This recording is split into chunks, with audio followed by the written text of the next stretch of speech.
Good morning, everyone. Welcome to Star Wars Vagabonds. My name is CJ. I am Commander Pulsar. I am your GM and host for this wonderful game on Roll for Change, where we are playing Star Wars in the Fate Accelerated system, taking donations for the ACLU this quarter. So if you feel like donating, feel free to follow links below to do that. We all appreciate it. We are playing, having fun times in Star Wars. I will go ahead and let's introduce everyone and then come back and I'll recap what happened last time because it was a doozy. And I guess we'll start as we always do with the Hollywood squares in my upper left-hand corner. Talavale. Hi, I'm Danielle. I'm at Ryrakentor on Twitter. I use she, her pronouns, and so does my character, Talavale, former Imperial science officer whose knowledge of certain weapons systems is probably going to become real relevant real soon. Very good. Then going across, X gets to square, RC 1549. Adam? Greetings, everyone. I'm Adam. I use he, him pronouns, and so does my character, Wraith, aka RC1549, a former clone commando. And we're definitely going to do some shenanigans. All right. And someone who's absolutely not in any trouble whatsoever, Turk Bango, Big Friday. Hello, I'm Jake. I use he, him pronouns, and so does Turk Bango, the Chiss gunslinger, Scofflaw, maybe no longer Scofflaw, thanks to Adam, but we'll see. Currently scoffing the law, though, because technically scoffing the law because TIE fighters are chasing him. It'll be fine. No explosions or dead on arrival crashes hopefully will happen. There's got to be some kind of Fondor news hovercraft that's following this low speed chase through traffic. Yeah. Down below, Ari Schiff, Spookerific. Hello, I am Zuri, also known as Spooky. My pronouns are they, him. I play Ari Schiff, the disgraced debutante, and ace pilot, and yeah. Her pronouns are she, her. Very good. And last this week, but certainly not least, Hal. Zach. Hi, I'm Zach. I play Hal. Both Hal and I use he, him pronouns. Hal's just real happy to be here. Definitely not going to be a disaster all over this chase scene or whatever happens afterwards. That would Get your force powers ready. Yeah. I would be completely out of character. They got that lightsaber. Yeah, nothing bad ever happens when you drop a Jedi into a completely Imperial controlled system. Nah. And missing this afternoon, we have Hickson, HK60SN, our assassin droid turned medbot, turned recently back to assassin bot. I think he's removed the restraining bolts, so now he's back to medbot, I think. Yeah. But most importantly, he had to miss the game today for reasons, and we will see him kind of in the background of the show, and next week we'll be back to Hickson shenanigans. And anyway, I'm Jay, and to give you an idea what happened last week, oh boy. So last time we opened with Hickson, who had gotten himself in a little bit of trouble by shutting down shortly after basically rummaging through Oser Schiff's desk and downloading the entire contents of his work computer. Hickson's an old generation, a last generation bot, so had some problems with that. Was sent up some red flags, so he was scheduled to have his memory wiped, and instead, with Tala and the tech, Tala managed to get a copy of basically Hickson's memory dump, essentially. Not necessarily the operating system, though. With some of the skills Tala has, she could probably do a pretty good job of getting into Hickson at this point. Edited that and gave the clean copy to the technician, and they put a restraining bolt on Hickson, which is fine. It just restrained the Medbot programming and let him fall back on Assassin Bot. Yeah. Fortunately, he kept himself under control, still knew who friends were, and did not kill his way out of the house. Oh boy, here I go killing again. We save that for just a little bit later. On the Vagabond itself, our Jedi Hal, who had to lay out the previous week, was meditating and had a vision in the Force or in his head. We're not sure which. Hard for Hal would Hal know. But while he was deep under and communing with the light and the dark and the gray, I guess, he woke up out of that, tried to leave the cabin, and that didn't work. So found himself welded in because the Imperial Security Bureau agent Torin Varn, that they had captured previously and just kind of left sedated on the ship, woke up, found himself basically alone, locked the Jedi in his cabin, and called for help. So that when Turk and Wraith came back to the platform, they found that they had been beaten there, probably by a couple of minutes, by a pair of AT-ST walkers and a couple of troop transports loaded for bear with stormtroopers. Being the Star Wars characters that they are, Wraith managed to infiltrate and blow up both troop transports in such a way that at least one of the scout walkers was taken out. The other also relatively quickly dispatched. Only downside to that is it also damaged the platform, putting them on a little bit of a timer before it fell and crashed. But let's see. Shenanigans ensued because welding a door shut is not going to stop somebody with a lightsaber. So Hal managed to get out of his room to face down all the stormtroopers and Varn. And shortly thereafter, Wraith, dressed in completely inferior stormtrooper armor, also came into the room. So you had basically a gun battle, or a Blaster battle. Yeah, I mean a Rhodian standoff in the lounge of the Vagabond. Anyway, and during that, Tala, Ari, and Hickson arrived. So yeah, Hal managed to defend himself. Wraith took out several stormtroopers, and when things were looking rough, HK came in and really went murderbot on everyone. In the shenanigans, Torin Varn managed to escape in the escape pod. Jerk. And shot down by Turk in his fighter.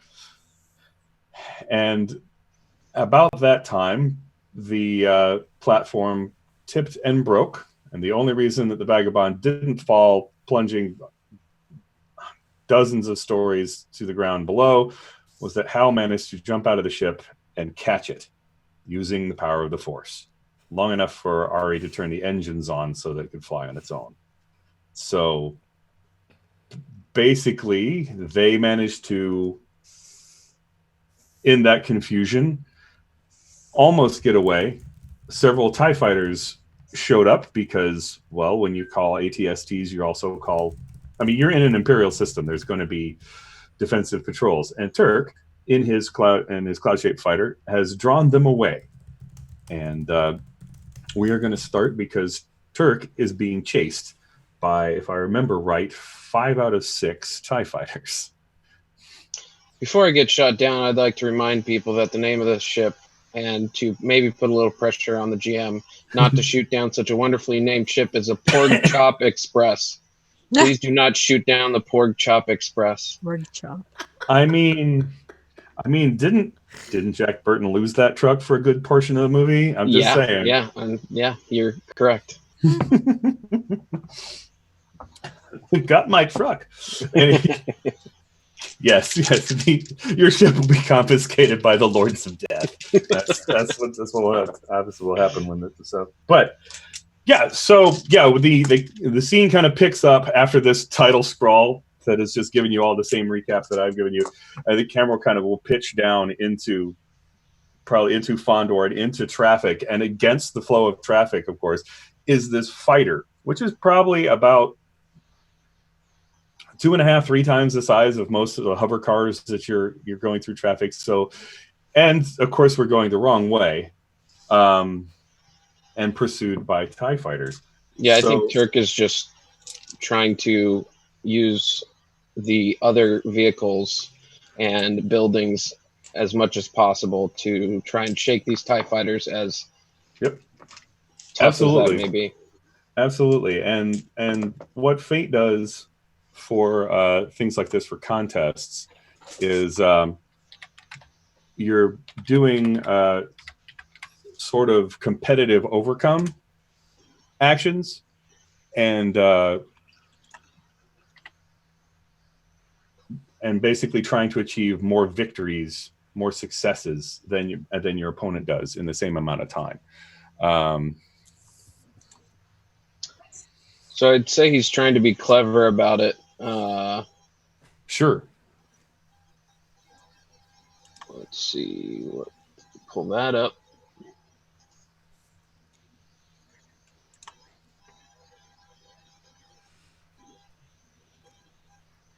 Got a good on the clever. Right. Okay, so fair enough. So you get good result on the clever. I'm going to roll for the TIE fighters. Cool, and we'll just have to see what their result is, and we'll see where that winds up. Where did I put it? There you are, TIE fighter. Maneuverability is fair.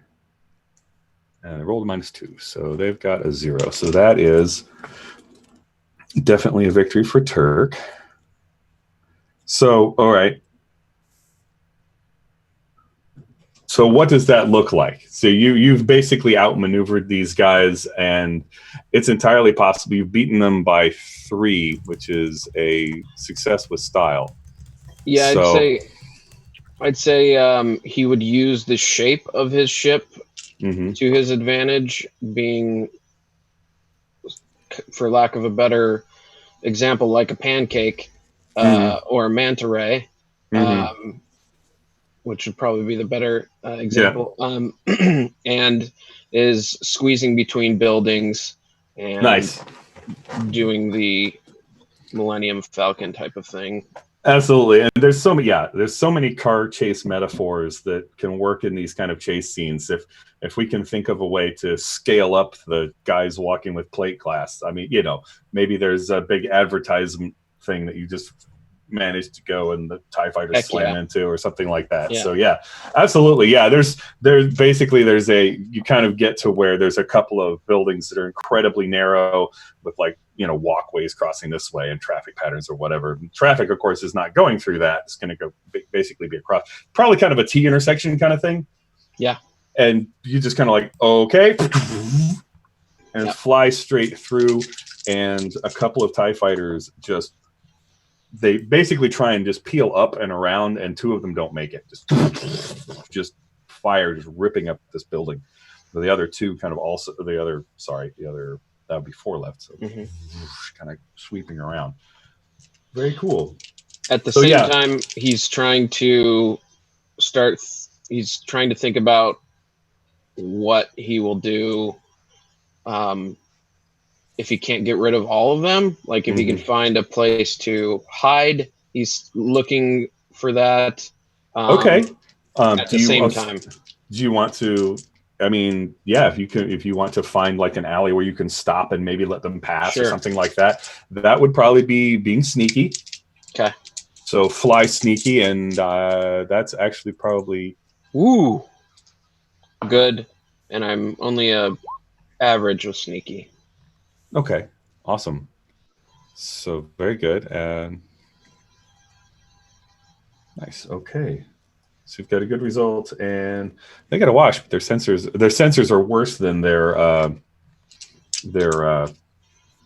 maneuverability. TIE fighters are known for being maneuver and nimble and quick, but they don't have any better sensors. They're usually generally using a little bit of radar and Mark 1 eyeballs.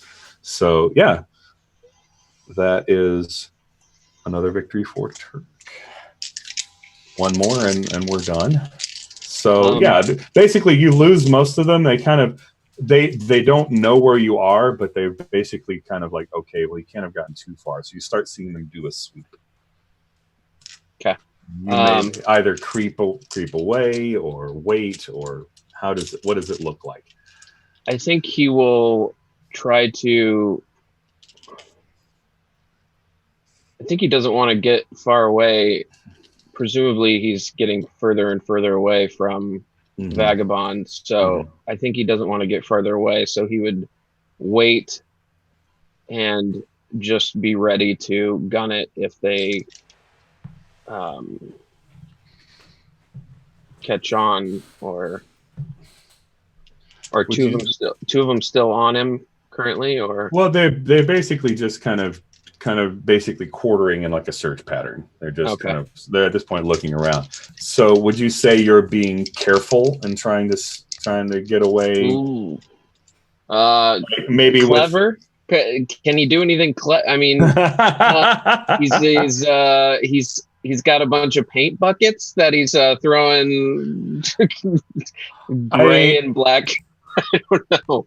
I'm being partially facetious. There's probably traffic and things like that, so maybe you could either sneakily or cleverly maybe fit in, do the whole hiding underneath a big truck sort of thing.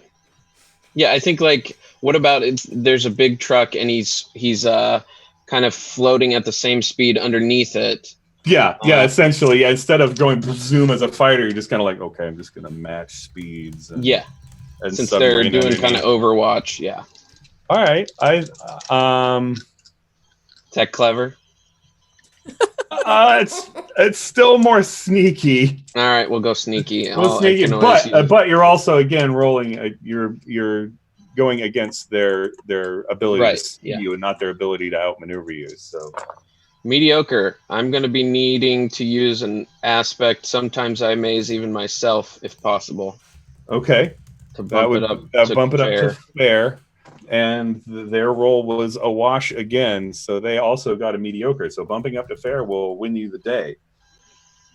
So yeah, we see these TIE fighters just circling over, and this wide, actually Imperial stamped delivery, basically one of those like military convoy kind of things, but the Imperial gear stamped on the side, and Turk just kind of slides under it without it noticing, and just kind of follows traffic away for several miles. And as it moves, we do a George Lucas wipe cut to the Vagabond, who is heading towards hiding out where?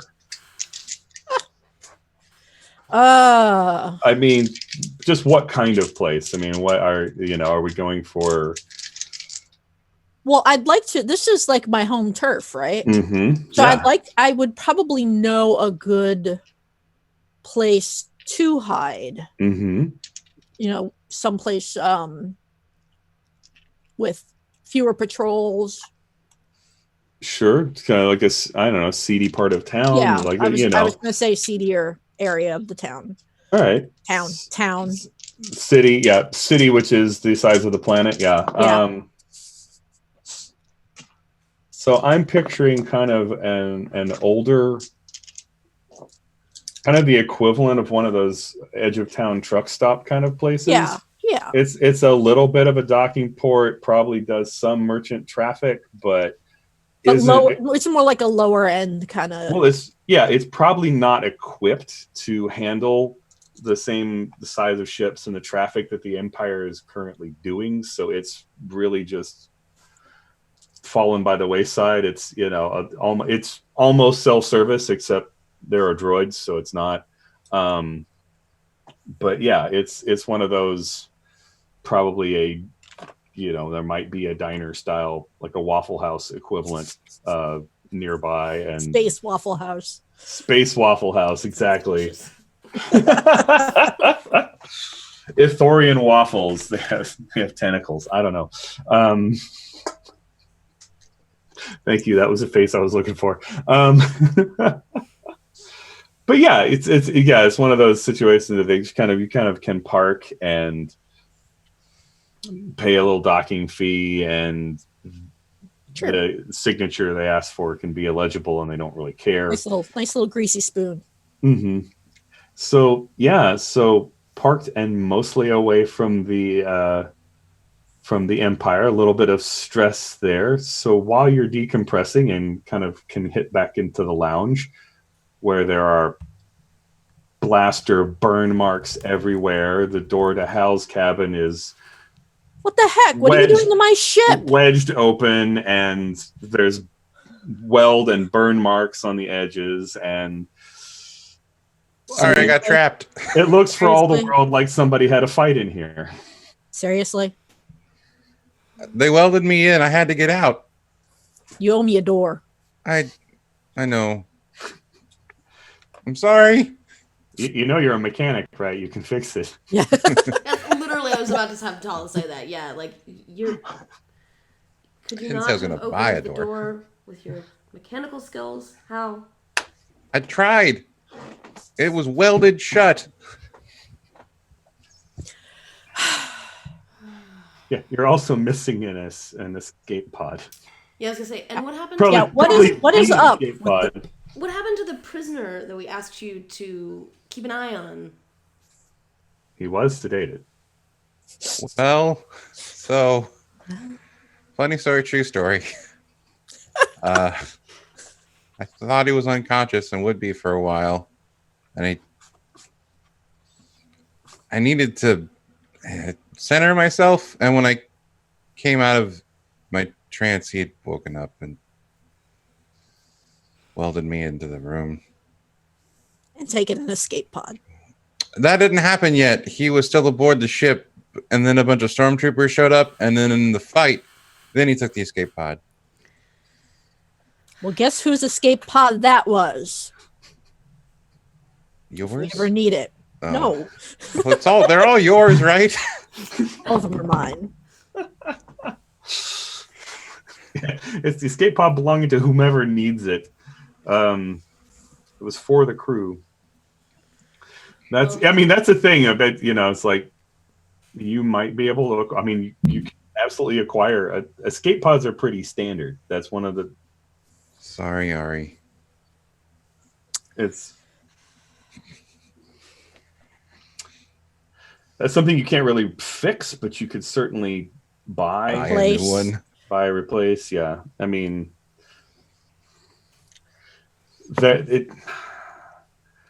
I'm not going to say it wouldn't raise some flags, like when you buy an escape pod and only an escape pod, there is a whole, what happened to the one that came with your ship, but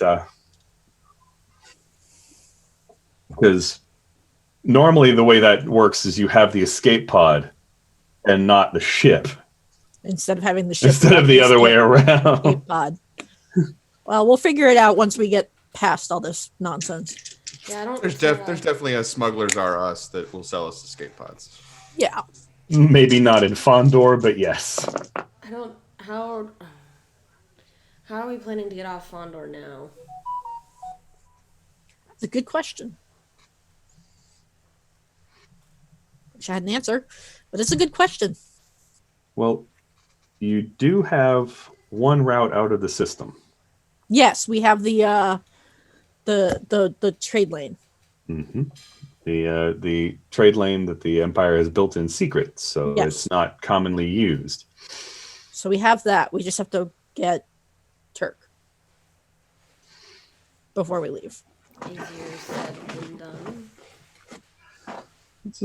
Are you going to try and get a hold of anybody on the comms, Turk? Because once you get free, you probably can call someone.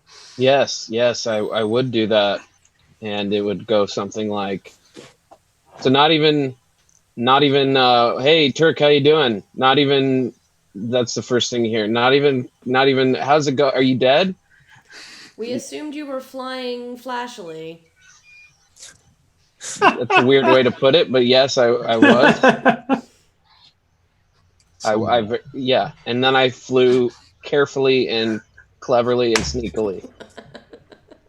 Another way to put it. Oh gosh. Glad you're alive. Something tells me that you did not fly carefully.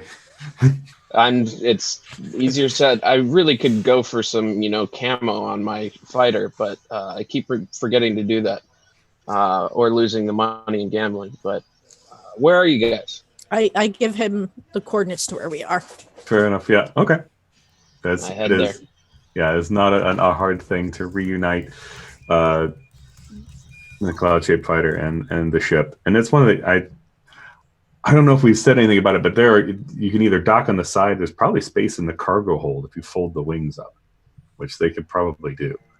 It's just not if you're not hauling cargo, which right now you guys haven't been for a little bit because of things that have happened. Things. I've been hauling cargo of a different variety. But Yeah, fair. put it wherever Ari wanted it. That's fine. Stored. That's Yeah. fine.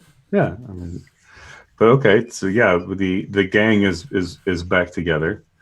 Putting the band back together. Hickson basically is checking everybody for injuries and seeing none. Just kind of probably begins to make a meal. Dinner together. Dinner together is a good bonding experience. I understand it brings everyone's emotions up. Improves morale.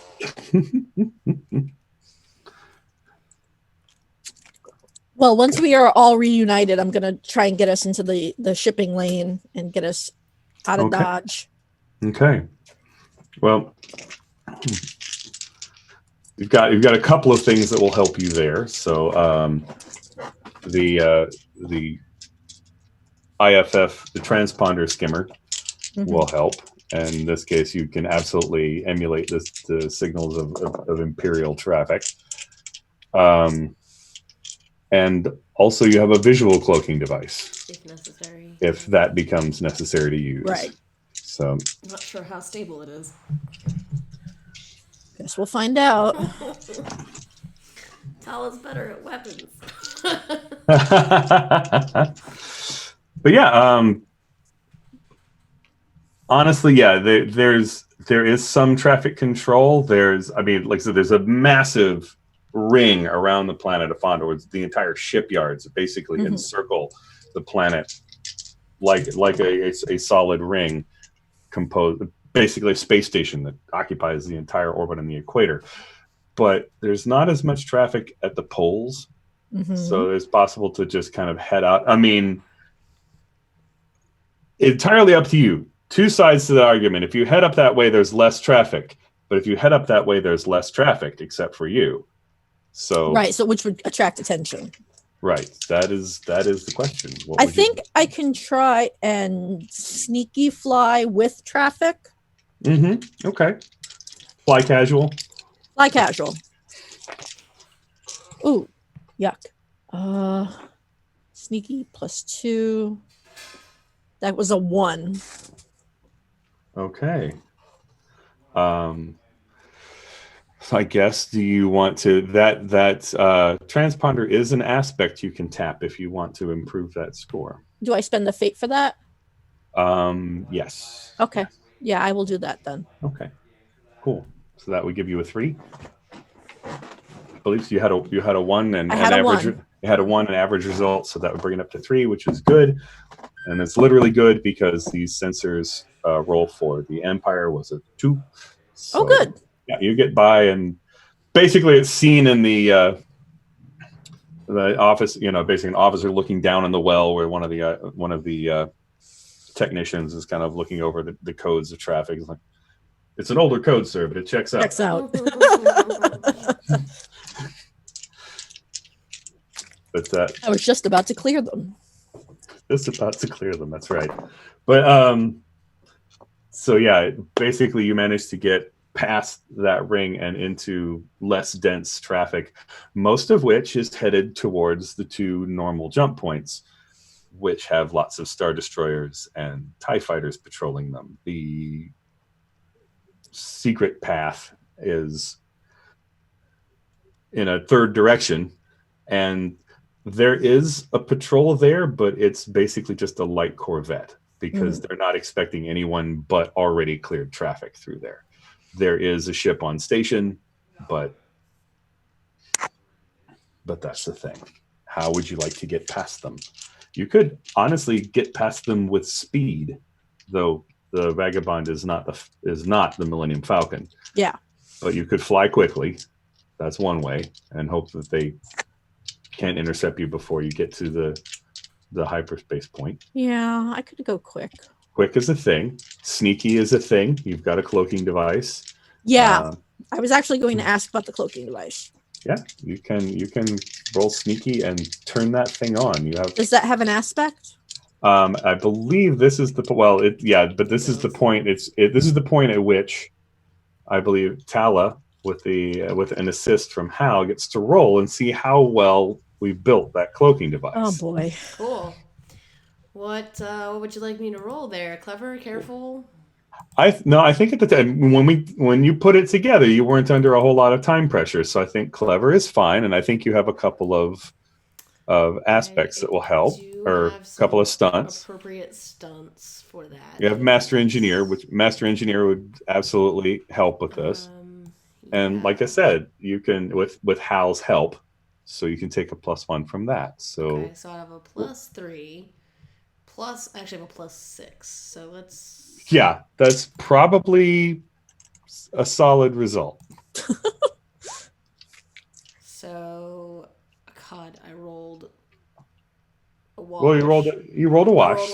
So that is a fantastic result. So yeah, all right.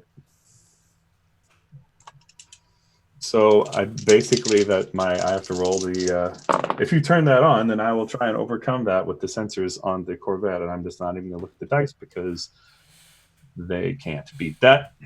So yeah, basically get close to the thing, and there's a couple of TIE fighters that are attached, but as the ship goes from camera point of view, it just kind of Predator. You can see the star field distorted by the shape of the ship as it moves towards this Corvette, and you reach that hyperspace point.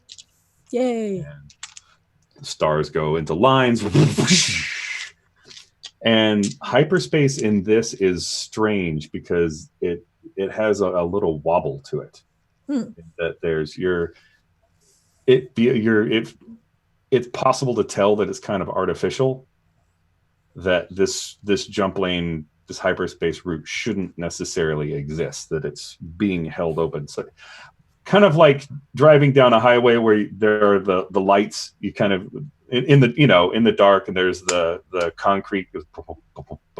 You're kind of getting that feel to it. It's definitely you're going through a tunnel. Beep, but beep. It's definitely a thing. And yes, after a few minutes, the cloaking device does start to smoke. We're in hyperspace. We can turn it off now, I think. Yeah. Tala spends a few minutes in the engine room trying to. R4 is there and just kind of doesn't really let you get out of the way before it's spraying foam, so it gets you a little bit as well, just because in binary it's like you might have been on fire. Is Hickson still in HK mode? No, I believe he popped off his restraining bolt and basically pocketed it. I think that's his special restraining bolt. R4 is very distraught, or not distraught, but just disappointed that he got to see HK in such a high state, and then it's over. And the pinnacle of droid, I imagine it's like the pinnacle of Murderbot. Yeah, there's that moment of meeting a sports hero, and then exactly. And you realize they're human. It throws you the towel, and the commercial's over. Yeah, so like, oh man. Perfect. But yeah, so fair enough. Now, the other end of that route drops you out into I believe it's God, the Ganon system. I'm gonna write that down so I remember it. Nothing to do with Zelda, but yeah, it's one of those. It's well off the. It's off. It's a branch. It's a kind of a side shoot to one of the main hyperspace trade lines that come from the core. You're very close to the core worlds at this point, and probably a good way from Sestota. But there is minimal Imperial presence here. Again, just kind of there are patrol boats in system, but I think they're probably just trying not to make a big deal about this route. You know, it's like you don't park a Star Destroyer here and go because people are going to say, "Oh, hi, secret tunnel." You know. So it is an inhabited system. You can stop here. There's things you can communicate at this point. There's a couple things that could happen. What would you like to do? Are there folks you should contact? House meeting. House meeting. You summon everyone to the dining room table. It's like, first of all, dishes, and then also this Empire thing. Tala's out of her Imperial uniform again. Probably feeling much better about back it. to normal clothes and like not quite as straight backed posture and prim as she was looking. Rafe puts on his armor like immediately because like she's like Ew. throwing the You stuff in the corner. Can we eject that? I mean, we can. Where are we going? That's what we're here to discuss. Where are we going? Well, we missed our ability to have good intelligence, so that's something. What do you mean? I'm sorry. Oh, it's not no use blaming you, just pointing out the obvious. so Varn was sedated, and then he wasn't sedated. That wasn't supposed to happen. So maybe Listen, like, I will review my medical protocols. It is possible that I used an outdated serum. Also possible he had some kind of countermeasure. Yeah. He's an ISB agent. Yeah. So can we get a countermeasure to counter his countermeasure? Again, I will work on more updated formulas. Okay. We don't have him anymore, so I'm not sure that it's a Priority. bit of a moot point, really. I feel like he's one of those. On Nar Shaddaa, we had these massive roaches that you just couldn't kill. I shot one with a blaster before, and it just didn't die. I feel like Varn is like that. Just well, were those roaches about not much more than 2 meters? Yeah. I sabotaged the life support systems on the pod he took, but I don't know if that. Well, will that's be enough. good. I think we're all regretting not turning him into a ping pong table or a beer pong table. I think I speak for all of us when I say that. Where are we going? Is the question. Our contact, Fulcrum, said that if we could get information on the Super Star Destroyer that was being built in system, it would be very useful. And if we could get someone on that destroyer, it would be even better. What kind of information? Weaknesses, destroying it. There's a long pause, and then Tala gets up and goes to her room, or her cabin, and comes back with, like, I don't know, a data cube or something. Yeah, it's kind of data. To put in whatever kind of projector or something that we have. Well, the hollow chess table will also project other Yeah. things. So yeah, And what pops up on the screen is a 3D schematic of the Super Star Destroyer. Ooh, shiny. it does not match what you've seen in space because it's because it is a design document. But it's like this is what it will look like when it's completed, which is again still massive and slightly different from the executor we've seen on screen, because where the one on screen comes to a nice narrow point, this one comes to a point, but there is a gap in it because down the center spine there is a large gun. Ooh. Ew. And Tala looks at Wraith and says, I took this when I left.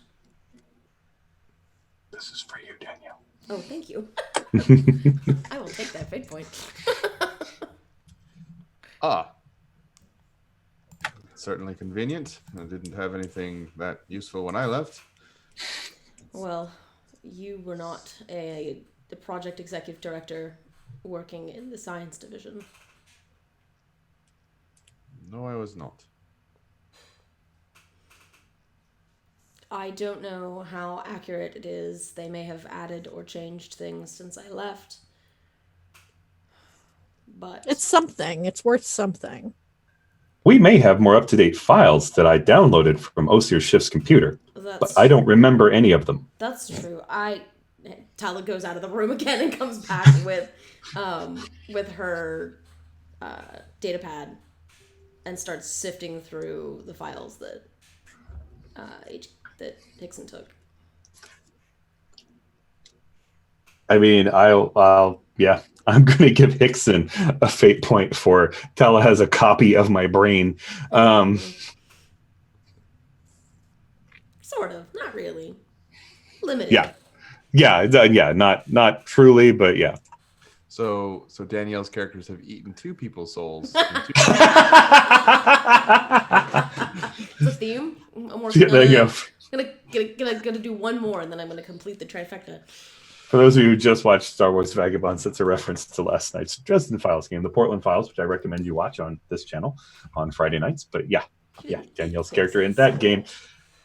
No, you didn't eat that other guy's soul either, but you certainly borrowed it for a while. Maybe more accurate than we think. No, but yeah, there between the two, you could probably, with some time and some die rolls, come up with Construct the current plan. Yeah, a compare and contrast. Here's what we got. Here's what this looks like. Here's what these documents, which are more, basically it's a lot of it from his files. There are some design snapshots and some things like that, but a lot of it is project logs and like. Well, and I imagine emails and paperwork. Most of it is probably the same. Like it's probably small changes that have taken place because you don't generally make humongous changes. No, I mean, yeah, it's just iterations and things like that. Yeah. Yeah. So the basic core of the ship should be the same. Mm-hmm. And it's certainly something that if turned over, that a lot of insurgency experts could work on, much like in A New Hope, where they turned over the Death Star plans, and then later, we have found a flaw that we can exploit. Well, Tala knows the flaw in the current plan. She's aware of it. But anyway, so yeah, you do actually have some useful data coming out of this system that would be definitely worth Fulcrum's time. So, Wraith, I've got to ask the question before giving this away. If we gave this information to your contact, Fulcrum, who are we giving it to? The rebellion.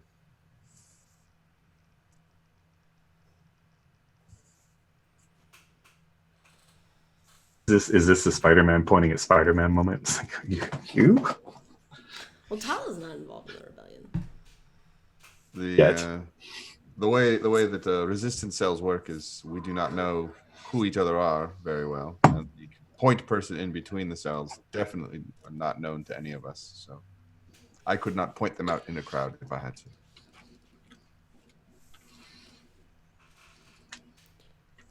I don't really know anything about the rebellion other than what I heard while working for the Empire. Which I'm sure was stellar. I was just gonna say, so you don't know anything about the But rebellion. the rebellion, yeah. Correct. Is it worth trusting this information to them? Will they actually be able to do something with it?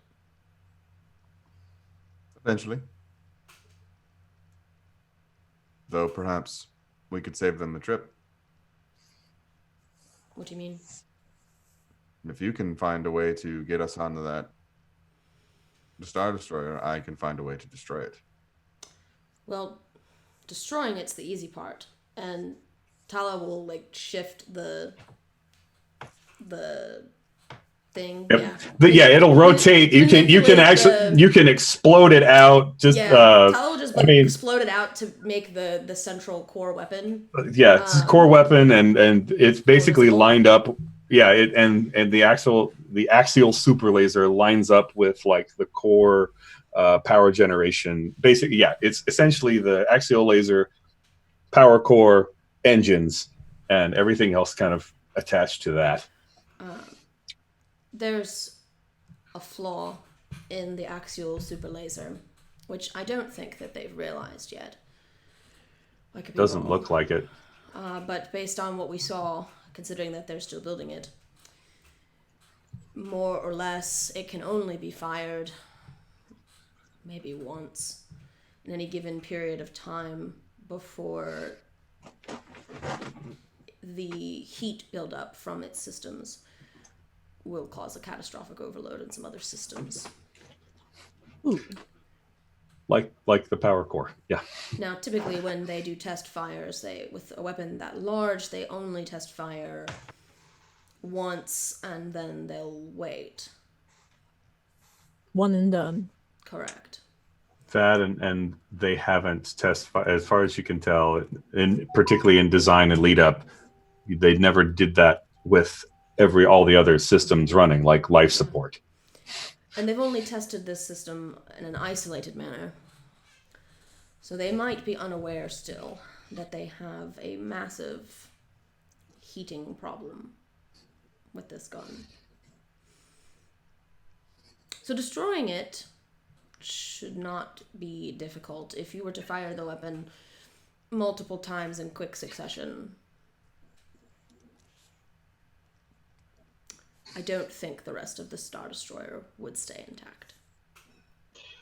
Can we do that remotely? If I had access to their systems, perhaps, but at this stage, probably not. Not without being on the ship. Well, I appreciate the design flaw. I don't think that's the best way to blow the ship. I mean, you'd have some time. The problem with firing a giant weapon in order to blow up a ship is that you have to point the giant weapon at something. And even if it isn't pointed at something in the sector, space doesn't stop things, and that giant weapon's fire will continue to travel until it impacts something. You're not wrong. Years down the road, there's some planet just wiped out. You're not wrong. That being said... So if there was a way to trigger the overload without firing the gigantic weapon, that would be better. Perhaps. Again, not something I could do remotely, but perhaps on board the ship. I do my best work via close and personal. So I've noticed. In that Not case, all droid supercarriers were destroyed by starfighters. In that case, we will need to get onto the ship. Do I know the best points of egress? Or ingress, well, I mean, sure, the best and easiest points are the main hangars, but that's bluffing your way past. Sure. There are probably some Like I a mean, you could maintenance spe- hatch or something like you that? could probably spend some time with the plans and find a way in. I can spend a little time. Sneaking onto the ship was not my core responsibility when I was working for the Empire, but I could spend some time with the plans and look for something, maybe a maintenance port or something outside the main hangar that we could get onto the ship with, if that's what we want to do.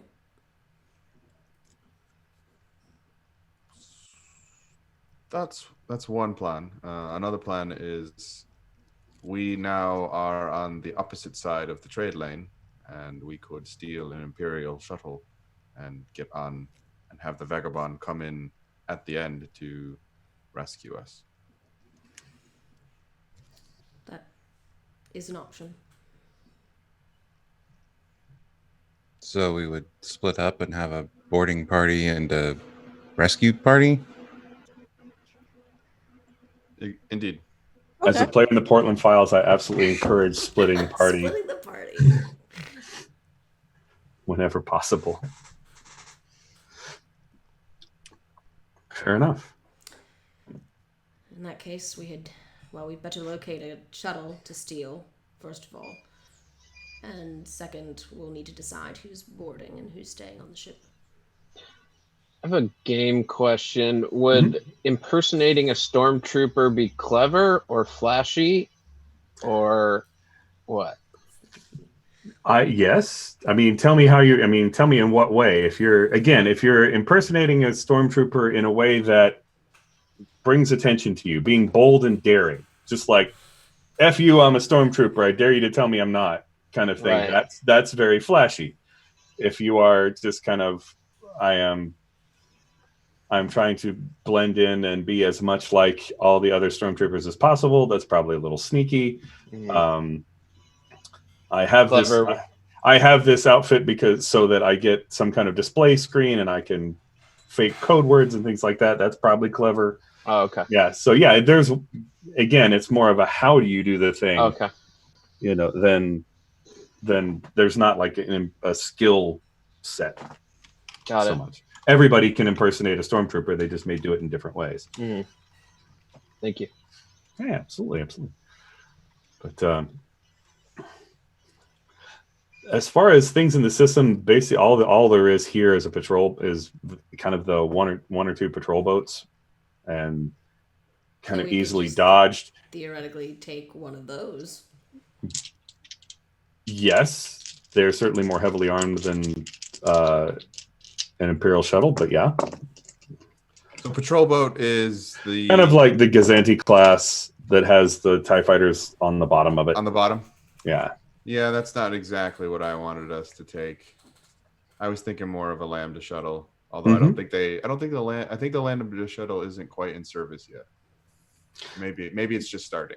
Probably they may have the one from the Rogue One version.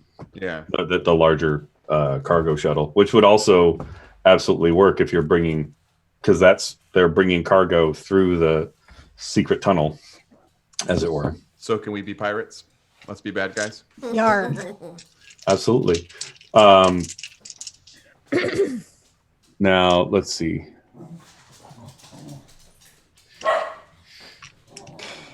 So there's patrol boats inside of the system, right? Mm-hmm.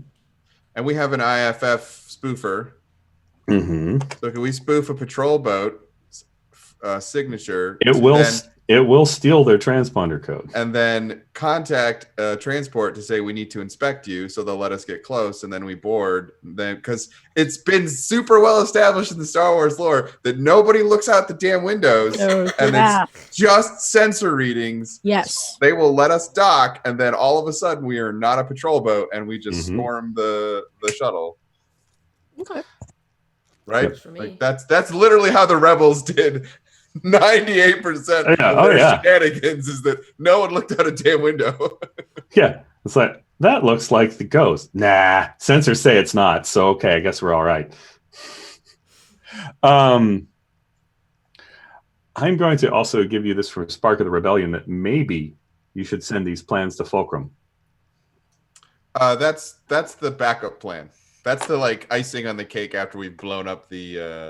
But I'm. Thank you. I was going to say, since I'm pushing us to go blow up a Star Destroyer. Yes, I'm not saying not. I'm saying that Fulcrum, they might appreciate at least sending the plans in case this doesn't work. Well, yeah, in so case they you have a get copy. blown up. Yeah, So they have a copy, could maybe do something with them. if we destroy ourselves. Yeah. Yeah, I'm just kind of encouraging you to check in, because as far as Fulcrum and the Rebellion knows, you guys are on Fondor and possibly as good as dead. So yeah, I think I will do the scramble code connection to Fulcrum. Absolutely. As we basically, because we have to wait for. Yeah. Like there's not there. You obviously could just put a shuttle there right away, but we have to wait for a new shuttle to come. That's fair. Yeah. So you guys just kind of, fair enough, hiding in the system probably, and there's probably an asteroid belt to hide in. Isn't there always? There's always, yes. They're very convenient. Star Wars rule. I'm fine to say, without even spending any fate points, that there is an asteroid belt to kind of camp out in while you figure out what's going on. Imperial transponder code and then just that's fair enough. Yeah, sit. And are you going to, since you've kind of outed yourself as a rebel, are you going to call Fulcrum just in the room, or are you going to kind of do that? Is that a private call, or? I'll do it as a private call, just as to keep operational securities. Okay. But I'll do the thing where I shoot a signal through the relay and then wait for the signal to come back, because they can encrypt it on their end rather than I'm able to encrypt it on my end. Yeah, it's the where you're like calling collect, like call me back. Yeah, exactly. Like, call me back. We got a baby, it's a boy. It's a collect call from We Got a Baby, It's a Boy. And fair enough. Oh man, that reference is dated. Yes, it is. People don't make collect calls anymore. No. There's gonna be people watching this show have no idea what I'm talking about. And once upon a time, long before this endemic, there were random phones, just locations. that were stuck where they were. You didn't carry them around in your pocket. You had to go to the phone where it was. Sometimes you had to dial with your fingers. Anyway, but after a while, there's a encrypted transmission comes back, and hologram of Fulcrum, hooded person, scrambled voice. And it's like, you're alive and still on Fondor? Negative. We had to vacate the premises. The atmosphere became a little toasty. Made it out of Fondor. Excellent. Is there cargo for us to pick up? The cargo was lost in transit. Unfortunate. The cargo was stolen in transit. That's better. Lost makes it sound like he died. He's not dead. He's freaking alive, and I should have shot him. I knew I should have shot him. You're only assuming he's alive because you haven't seen a body. Correct. I know how to survive a horror movie. We're all genre aware also. Double tap. You must see the body. Yeah. No body, no death. Oh, there's just a body there. It can't possibly harm me. Pop, pop, pop, pop, pop. Now it can't definitely hurt me. Well, stake through the heart kills vampires. Stake through the heart kills most things. Yes. Anyway, oh well, says Fulcrum. Useful intel out of Fondor would have been great. Do you have anything? That's when I hit send on the data packet. The figure kind of turns off to the side. And, ooh. What am I looking at here? The next generation. Is this scale correct? It's probably a little too small. But still under construction. Hopefully not for long. I see. So where are you calling from? I will give a I'll tell them about the back door, the space lane, and where we are. Also useful information.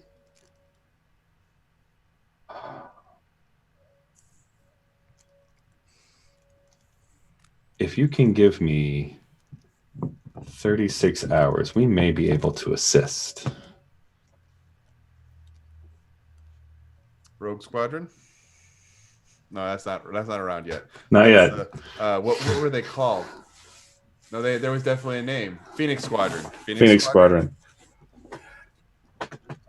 Hopefully. And perhaps some other assistance. Just information. We will be approaching as a friendly, but likely leaving as a hostile. Understood. Again, give me time. I think I can give you some cover, at least on the way out. Copy that. Fulcrum. Oh, also agents have been dispatched to Nar Shaddaa. Haven't heard back from them yet, but that operation is ongoing. I will let my contact know. Good hunting. Fulcrum out.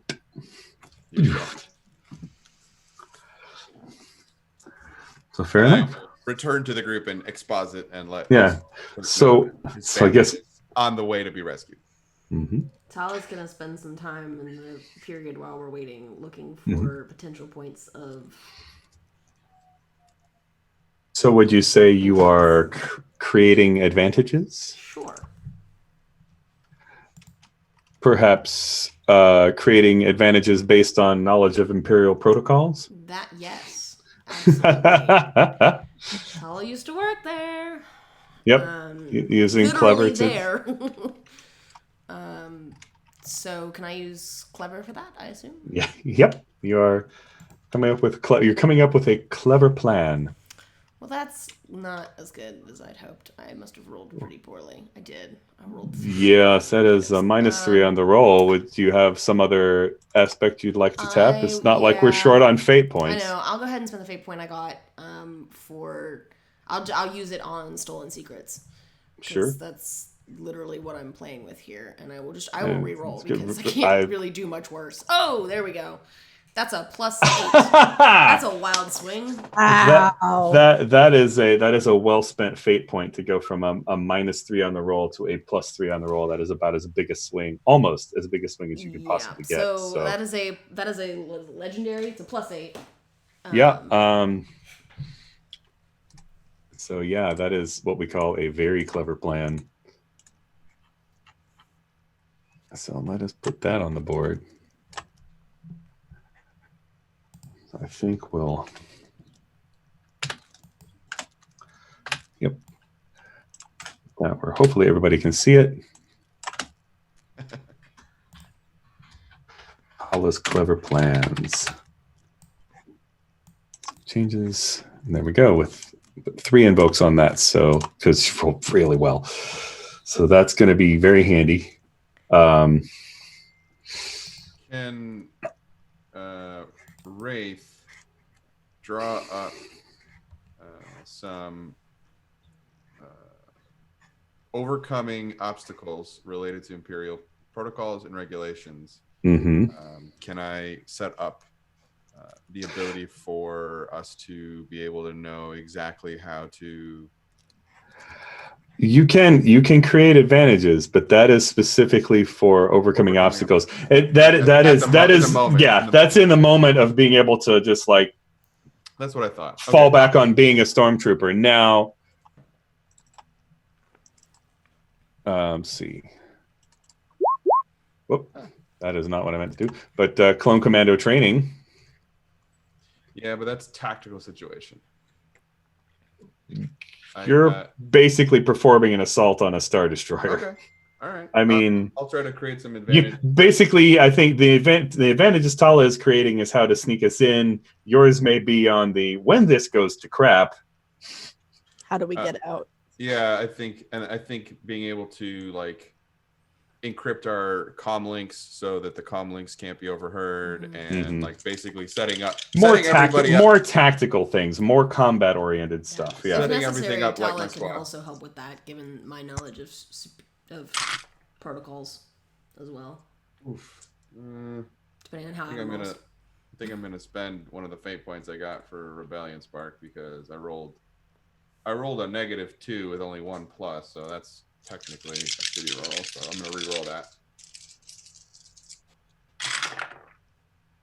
and that became a +1. So with Nice. careful and my stunt, that is +8. Wow. +8. Oof. Right. Okay. Or wait, let me check. I think it's +2. I'm sorry, that's I was wrong. It's only +6. Oh, Oh, is that all? Oh, only. Okay. Well darn.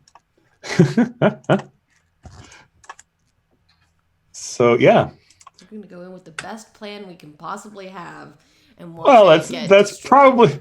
probably good, because this is not an easy thing to do.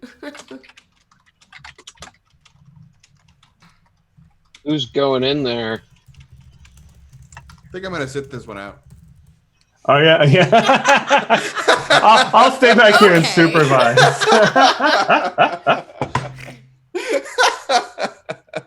I love Turk's face. This is bad. That's not even funny to joke about. But it was, in any other situation, it would be funny. I think if we're going in sneaky, if we're using the same lingo we established earlier when I was trying to escape the TIE fighters, I am not the sneakiest or the most careful person. Mm-hmm. I'm willing to admit it. These are my faults. And but if we're going in a bombastic way, or looking to do some improvisation with our stormtrooper, well, we only have one stormtrooper thing, so but what I'm saying is maybe I should stay here. Well, there's absolutely Team Shuttle and Team Vagabond, kind of. I think. Yeah. And I think Turk, you are pretty good with the guns, right? On any of the ships. So if you and Ari stay here and pilot the ship and make sure the guns can fire, that would be great. And then Hickson can also stay behind and fire one of the guns. I think Hickson would probably agree to that. I think I have to go on the ship if we're Mhm. going to try to initiate some kind of overload. Mhm. And then Wraith looks at Hal and says, "I've been on espionage missions with Jedi before, and they're always helpful." Well, I generally try to be pretty careful, but in the heat of the moment, that seemed to not always gone so well. So I'm also going to say the camera during this conversation kind of turns and points at the discarded stormtrooper armor. It's kind of off in a corner. Please tell me we're going to put Hal in the stormtrooper Oh, armor. God. I want That would be this the amazing. most. if you think I can help, though, I'll go. Having been born for this, Hal, I know that all plans, though they might be great, they never survive contact with the enemy. And something will go wrong. Something will not be what we think it will be.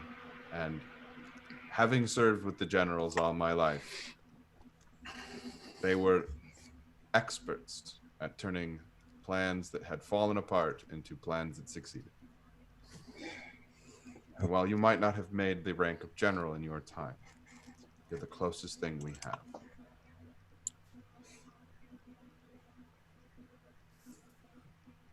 Wraith, go ahead and give me a careful roll.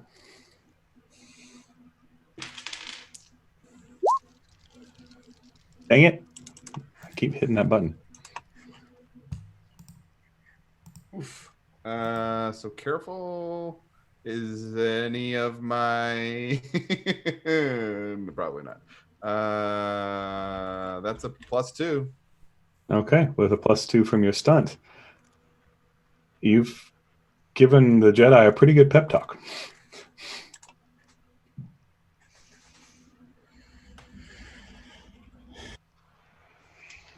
May the force be with us. We're gonna need it. And I'll probably need to actually take a blaster this time. That would be a good idea, at least to start. Getting out of the ship, I don't think we're going to care too much about lightsabers, for once. May the GM also recommend you take your tool belt with you? Yeah, don't forget you're a mechanic. Yeah. Stormtroopers have a utility belt, so I just frankly with this weapon, I'm worried that we're gonna run into those Inquisitors again. From what I understand, the 501st doesn't usually get involved with maintenance. Well, And how maybe if we'll we look did- out then. If we did run into the Inquisitors again, I think we would prefer to have you with us.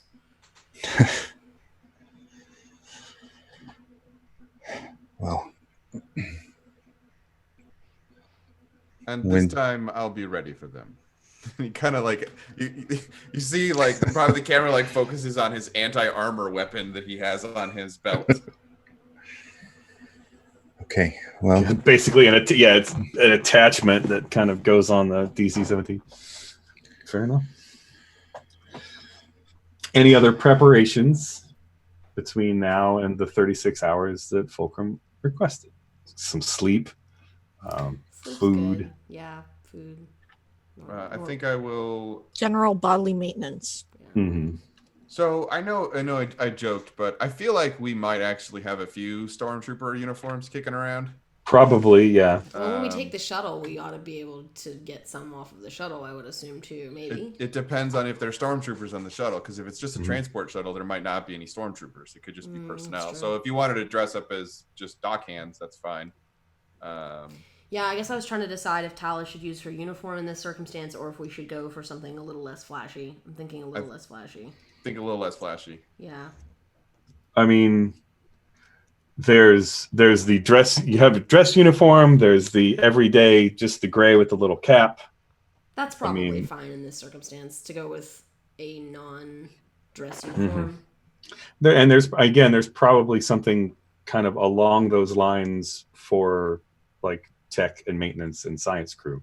Science crew might be probably more like Krennic's from Rogue One, without the cape, probably, Yeah. but The more less, of a the less formal version of that. yeah, kind of more of the white. Tala White would, with gray Tala pants kind would of thing. know if it's uncommon to see science officers down in the maintenance components of the ship. I'm assuming it's not, because Yeah, I say. I mean, They are- just going back to your memories of working on this project, or actually probably projects like this, because you left when it was in the design stages. well, but Tala having- was also pretty high up on this project, so she probably wasn't doing Yeah. this anymore, but she used to. Yeah, but you've seen. But anyway, not that you would be wearing a tech outfit because you were again higher up than that, but you had to work with them and see them and give them orders and say, okay, this needs to be done today. This needs to be done today, in whatever agile stand up the Empire uses for. But anyway, so yeah, you would know kind of how to dress and probably have the right clothes. Okay. I mean, dang, you got 3 invokes on your clever plans, so I'm going to probably assume that dressing the part is probably part of that. It's Star Wars. I'm not going to ding you for dressing wrong. No, so Tala just goes through all the stuff she has in her room until she finds something that's appropriate or suitable. So not her full dress uniform, but something that is a little bit lower ranked and more common. Yeah, and and that's just kind of a cut to later. Cuts are like right before you guys scan. Actually, go ahead and Ari, why don't you give me a roll with sensors? What am I rolling for sensors? Well, you've got the Vagabond. Oh, I gotta open up the Vagabond sheet. Yeah, and her stats. Sensors are average, so I think probably you're carefully scanning or whatever. So if your careful is higher than +1, add 1 to it. So rolling and adding a maximum of 2. Hold on one second. Mhm. What am I rolling now? Or is your Careful? is your careful higher than 1? It is 1.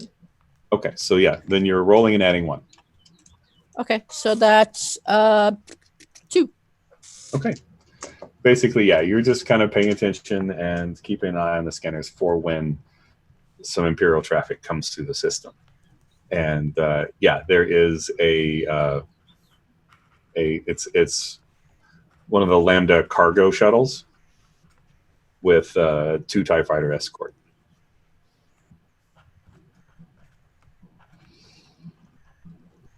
And this is probably at about, I'm going to say 30, 32 hours in. I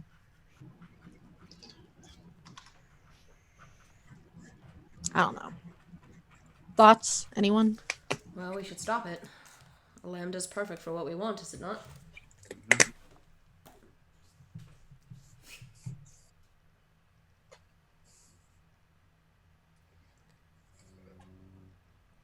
Yeah. Do we spoof it, or are we trying? No, we're we gonna board want to steal it. Right. So spoof the codes or whatever. We're spoofing the patrol ships. Yeah. So I guess I don't know who wants to do this, but if no one else does, Tala will. Tala will turn on the comms and use, normal Imperial speak basically to call out the transponder of that ship and say, please prepare to be boarded. Routine inspection. And they basically respond like, understood, please submit your security codes. Can I overcome an obstacle now? Yeah, absolutely. There we go.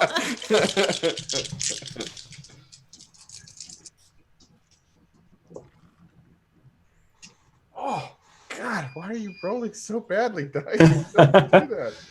I am gonna trigger a fate point to re-roll. Okay. I'm ex-Republic Commando. Mm-hmm. Because that was another -2 with only 1+.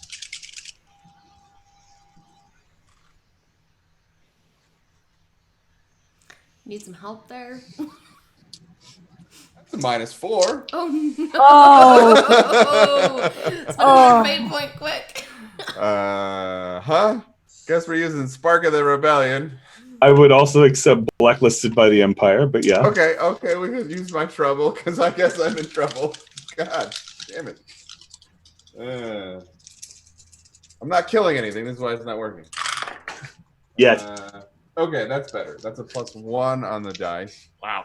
That was a lot to get a +1. Oh, you've got a bonus from your stunt. So I've got a +2 for my stunt, so that's 3. And then I have a +3 for careful, so that is 6. Fair enough. Okay. And Good Lord. yeah, that's all right. Yes, sir. We docking standing by. Kind of Vagabond docks with the shuttle. I click my weapon into stun mode and I open the door and go to town. Yeah, Tala will Is charge her anyone blaster and else- follow after Wraith. Okay, Let fair him enough. go. Honestly, I just overcome an obstacle because this is a shuttle crew, and they have Can this be cargo on board. quiet and deadly and sneaky because I'm being sneaky? Mm-hmm. So is it just the 2 of them who are going in there? Or If Turk can come with us. I mean, we're Yeah, just I'll keeping go. the ship right now, so I think everyone can come for the time being. And Well, no, I'm going to stay on the Vagabond just in case. That's smart. if you've got 2 people assisting you, I can say if you're a group, I can call that a +2, and the overcome is not great. So go ahead. What do we get? We got a +3 only. But if They got a -1 on their roll, so nice. that's a 4-shift success. So yeah, basically, yeah, they're like somebody not really even waiting at because you were docking. Ari was bringing the ship up to the docking port as you guys were talking, and just kind of like, oh, you're cleared. Okay, fine. And you're kind of on board before they can get. So there's basically a guy in an Imperial uniform, kind of a workman's outfit. Is basically he's got the jacket like tied around his waist, and t-shirt, and it has a clipboard in hand, and you kind of have the blaster pointed in his face. I'm like, and everyone else in the cockpit is basically get them before they could even get out of their seats. Just kind of a I send Turk and Tala to the cockpit, and then I sweep the back of the shuttle just to make sure there are no stormtroopers inside of the shuttle. Yep. There are none. The interior space is loaded with crates of looks like computer parts. Oh, perfect. Like crate of motherboards, and there's like monitors and a whole crate of nothing but cabling, basically just big cable spool inside the box kind of thing. I don't know if ships like this are password protected, but Tala will basically go to the controls and start like hacking her way in to get control of the ship if necessary. Honestly, as far as the ship knows, the other guy is still flying it because you haven't done anything now. Sweet. I'll give I'll give Hal like a ring on the communicator, like all clear, and then I'll look at Turk and be like, good luck. May the force be with you. Yeah. So yeah. Wraith in commando uniform, Hal in stormtrooper outfit, and Tala in Imperial gear. What do you do with the 4 crewmen? Airlock? I was thinking that. Wow. Hey, Tala used to work for the Empire. She's not screwing around here. I think instead of airlock, jeez, I will dump them in the escape pod, and we can fire it off before we get in system. Okay, that's fair. All right, and I will make sure that the transponder is disabled, which is kind of shitty, but so airlock essentially. Airlock, but they're airlock, but longer. Yeah, but the escape pod will eventually like circle into the planet's gravity well and be rescued. So they might survive. Maybe. My method was quick and easy and humane. Well, maybe not humane. Anyway, space is a shitty way to die. Yes, this poor guys. Well, yeah, when the life support that is limited on the pod runs out. All that oxygen is used. They'll just fall asleep. It's not really less shitty, but okay. They don't boil alive. Can I ask, can we break for a minute? Yeah, absolutely. I'm about to say it is about that time. So yeah, we will. I say probably right before break, unless there are any other preparations. The Lambda shuttle heads into the secret hyperspace lane.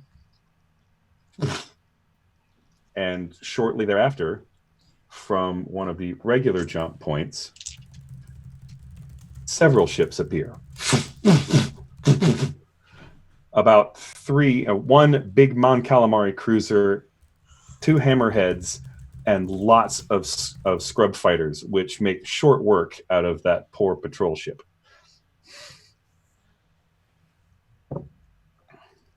And they said, "Good afternoon, Vagabond. We're here to help." And to that, we will now go to break.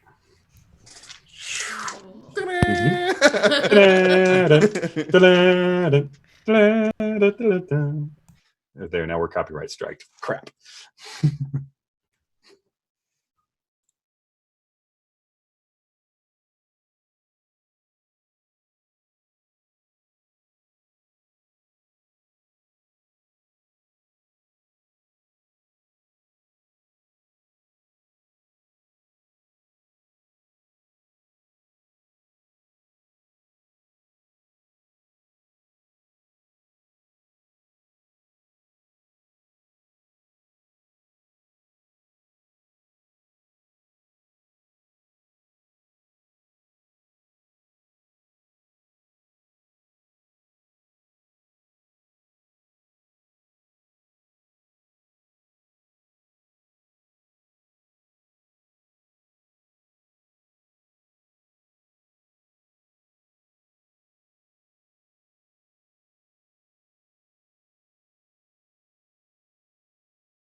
And welcome back, everyone, to Star Wars Vagabonds, where there's no way this plan to infiltrate a superstar destroyer under construction can possibly go wrong, even with the backup of a small squadron of capital ships from the rebellion.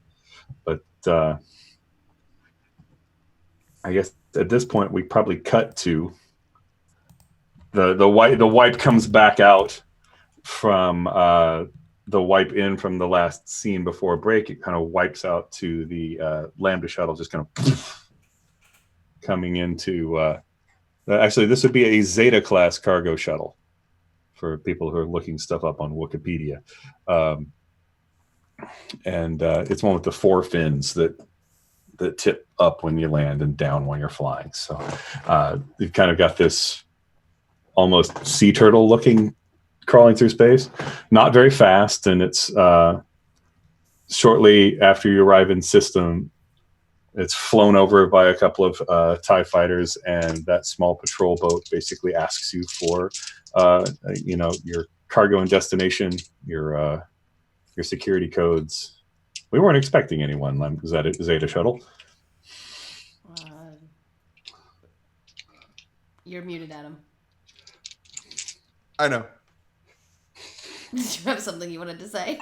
Nope. All right. Then I guess we'll pass over. Hopefully we have the security codes for this ship since we took it over. And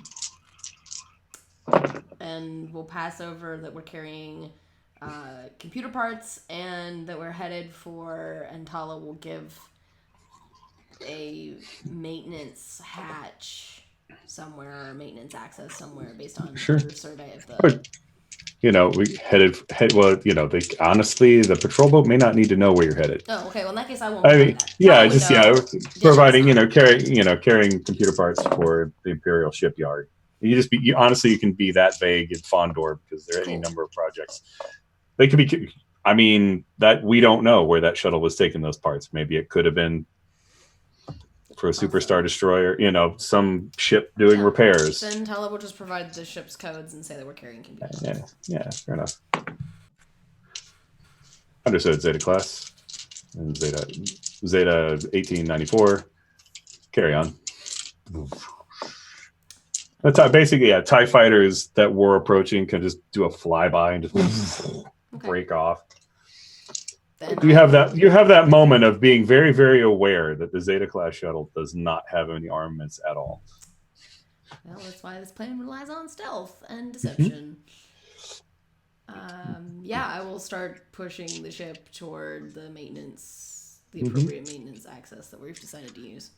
Yeah, basically, it's one of those situations that the access tunnel you want is at the very rear of the Star Destroyer, but you are at the very front so that the camera has an opportunity to get the length of the Star Destroyer. To show how very, very, very small this Zeta class shuttle is compared to the very, very large Super Star Destroyer. It's a little speck that's just kind of moving along. And you can kind of see construction and tiny little spots of light where things are being welded and stuff like that. And the actual the super laser itself is longer than an Imperial Star Destroyer, just by itself, and then the rest of the ship is just constructed around it, basically. Mm-hmm. Honestly, yes, this is a gun with a ship attached to it. But sounds like something I would have worked on. But maybe you can convince it that you are not a gun, to quote another movie. But yeah, it's the whole thing. There are lights on, and it appears that it's partially occupied in a way that that frequently once you get a livable space, it's a little easier to work on the project when you can have people just kind of sleeping and going back to work on site instead of having them going and coming and going and coming. But there are lots of cargo ships going and coming to this facility as well. So yeah, basically you are at the last minute probably ducking towards a what looks like a maintenance port that is kind of back near one of the engines, kind of in between these giant engine cones which again are you just kind of like, okay, if you're flying up to that port, and if they turned that engine on right now, we would just be vaporized. Just Dang, it's still done. yeah, just just for our information, just kind of like building again for the audience, just the sheer scale of this thing. It's just like if it were a Lego model, it would be more than 3 feet long, and they would be one little tiny dot attached to the back. And yeah, you kind of can dock in and kind of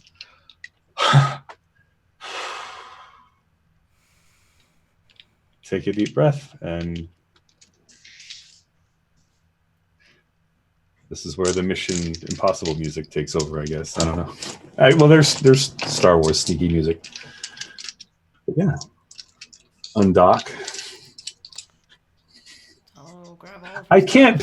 That's the thing. Since we're streaming this, there's so much great Star Wars music and things that I can't play. Thanks, Disney. I think that from here we should just start moving out. Mm-hmm. Agreed. And the hallway that you dock into is actually probably more of a little bit of a there's a little bit of a hangar, that this is a place where crates and stuff could be unloaded into, but it is not a standard Imperial corridor that you see in the movies, because it's still under construction. It's not as well lit there. It's more of the light is a little more harsh, more like work lights and things like that. Exposed. Yeah, there's the panels that would cover up all the piping and conduits and things like that have not been installed yet, just in case somebody still needs to get access to it. It's like being in the steam tunnels underneath a Star Destroyer or something. It's very much place is definitely under construction. Sure. So at least for this area, and there's no one here. Right, the lights are there's probably only 1 or 2 lights in this place that probably just pop on because they're motion sensitive, and that's it. Most of the place is dark, and this room looks like it hasn't been used in a long time. Or well, relatively. Yeah, not since it's been built anyway, All right, let's get to where we're going. Yeah, let's Okay. hurry. So yeah, first obstacle that you kind of come across is essentially getting into more well-lit corridors, more used and working spaces. There's a pass lock on the door. You basically have a lock to overcome. How are you getting through this security checkpoint, this automated security checkpoint? Well, The lightsaber through the door. No. I don't do that. No. I do not do that. Go to first plan. I absolutely don't do that. This sounds like a job for my master engineer stunt, because I have +2 to overcome obstacles with machines. Fantastic, sure. Speaking in cipher speak, is there any way to add an asset from the fact that we probably have the code cylinders from those mooks that we just dumped in an escape pod? I mean, yeah, you could. When overcoming that obstacle, probably could have. I could see stealing that. If you want to spend a fate point on having that recent codes, or If I don't have necessary, enough. I can always tag the advantages that I Yeah. created earlier, so That's I true, think that's I'll true. just go for it.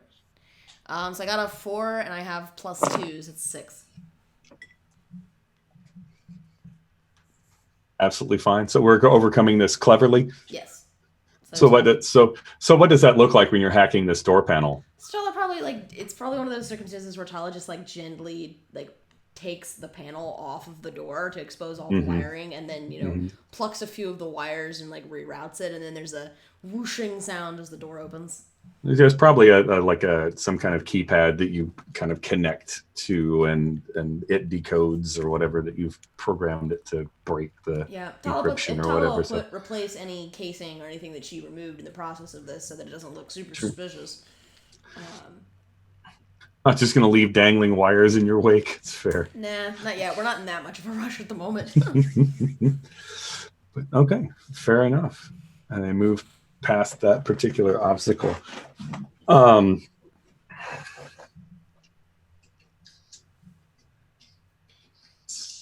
enough. This is a more used, kind of well traveled. Again, this is probably where a lot of that there are working crew that are kind of living in this area, and kind of in the process of getting, I think probably where you're heading is heading toward the power core, and probably the power core or the capacitors for the super laser. What are we trying to overload? So the flaw in the gun is that it doesn't handle excess heat well, and that bleeds over to other systems. So there's probably, I'm going to say there's probably some giant heat capacitors. Yeah, Tala's that if they overload, artificially induce some kind of overload. Yeah. So I would imagine she has to go to those capacitors. Yeah, if those capacitors overload, it will cascade into the systems, and the power core. I guess my hope is that she can do that and then like charge the laser, but not actually fire it to let the heat build up and just overwhelm the systems. Okay, so basically, getting there is going to require a ride on the tram system that is built into this Superstar Destroyer. Cool. It's big enough that it has interior trains. Fun. It's like getting around Manhattan because it's about the size of Manhattan. It's not terrifying at all. But basically, in between there and the nearest tram station that will get you where you want to go, there is basically, you have to walk through a giant cafeteria. And as you walk in, there's crew members, there are troopers with helmets off on the table. They are, there's dozens and dozens of people basically going about their business, eating, playing cards. You see a sabacc game. Turk would want to join. No. It's like, I can see, yes, if Turk had gone in this mission instead of Hal, just putting the helmet on the table, like, can a guy get in on this? I would absolutely compel that.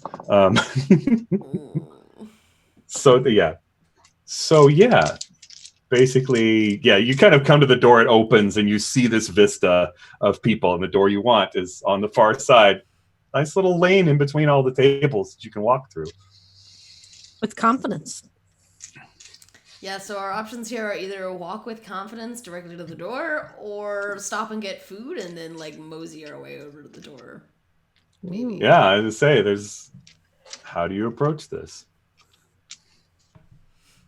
Wraith will just keep walking. Okay, if Wraith keeps walking, Tala will probably also keep walking. Hal is definitely just going to follow along. Is there like a ride? So we walk with purpose toward the other door, trying to look like we have a job to do, which we do. So that's not technically a lie.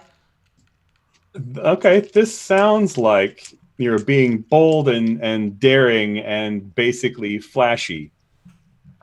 To really? Just kind of daring everyone. You're basically daring everyone to question you being there. No, I'm not daring people to question me. I'm trying to walk like I belong here. All right. Which. So are we being deceitful? Are we just trying to be quick and get through this room as fast as possible before anybody says anything? I would be happy with sneaky. I bet you would. I would not, but I would be less happy with sneaky. I don't know how group checks function in this system. Be the most happy with careful. Yeah, I feel like this is a flashy or a quick thing. Probably. Quick Of- works fine for me. Of those two, cross- quick is better for me. Can we, Yeah, of can we those two, look like quick. we're in a terrible hurry to go do something very important? Oh yeah, Flashy, you can definitely give off the I am important and on my way to do a thing. I mean, hell, you have an escort. That's true.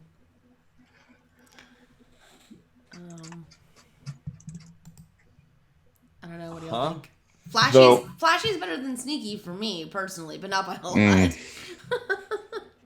And Wraith, Yeah. you're wearing clone commando armor. I 100% am. Oh. 100%. So you're about to make a hard move here? I'm gonna say it's a little bit more difficult for you. So you're going to get maybe a little more attention than. Cool. I'll go with quick because flashy is not what I want to do. Okay. Can I also do quick? I would prefer to just quickly move across. Yeah, just hustle and yeah. Quick it is, huh? Yeah, basically, doing things quick means that, quick is not careful, essentially. Well, it looks like Zach and I both rolled washes and Sure had the same did. quick. Sure do. So, yeah, we got a fair I there. mean, yep. Zach, you have a stormtrooper disguise that you could tap for free Okay. if you wanted to increase Sure. that. Seems early, but sure.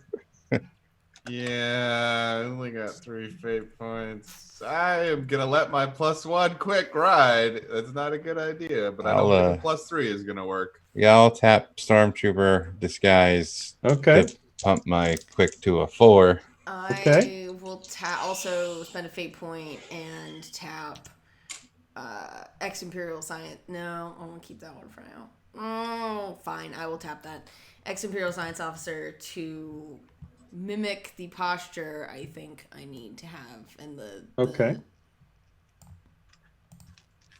to look like I belong. Okay. Put that in the pool there. All right. That gives me a 4-2. Yep. Okay. And Wraith's is a 1. Yep. All right. Yeah, you walk through the room and just kind of hustle and kind of just and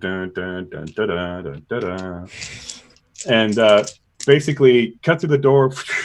Camera lingers, and there basically is a little bit of conversation, and you see somebody doing something like this.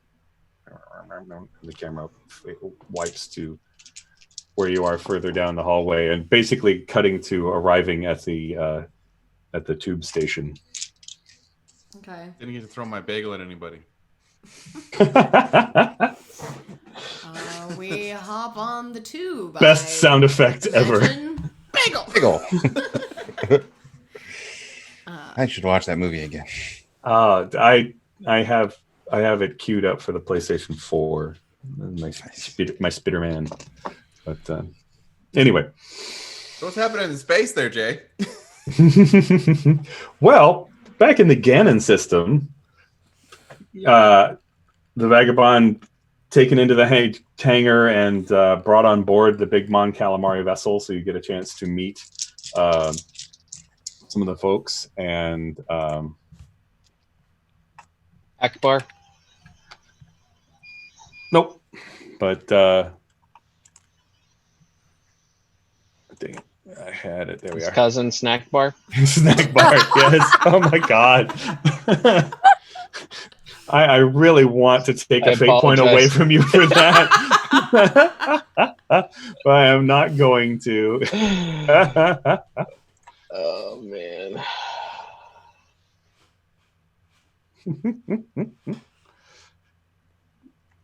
Okay.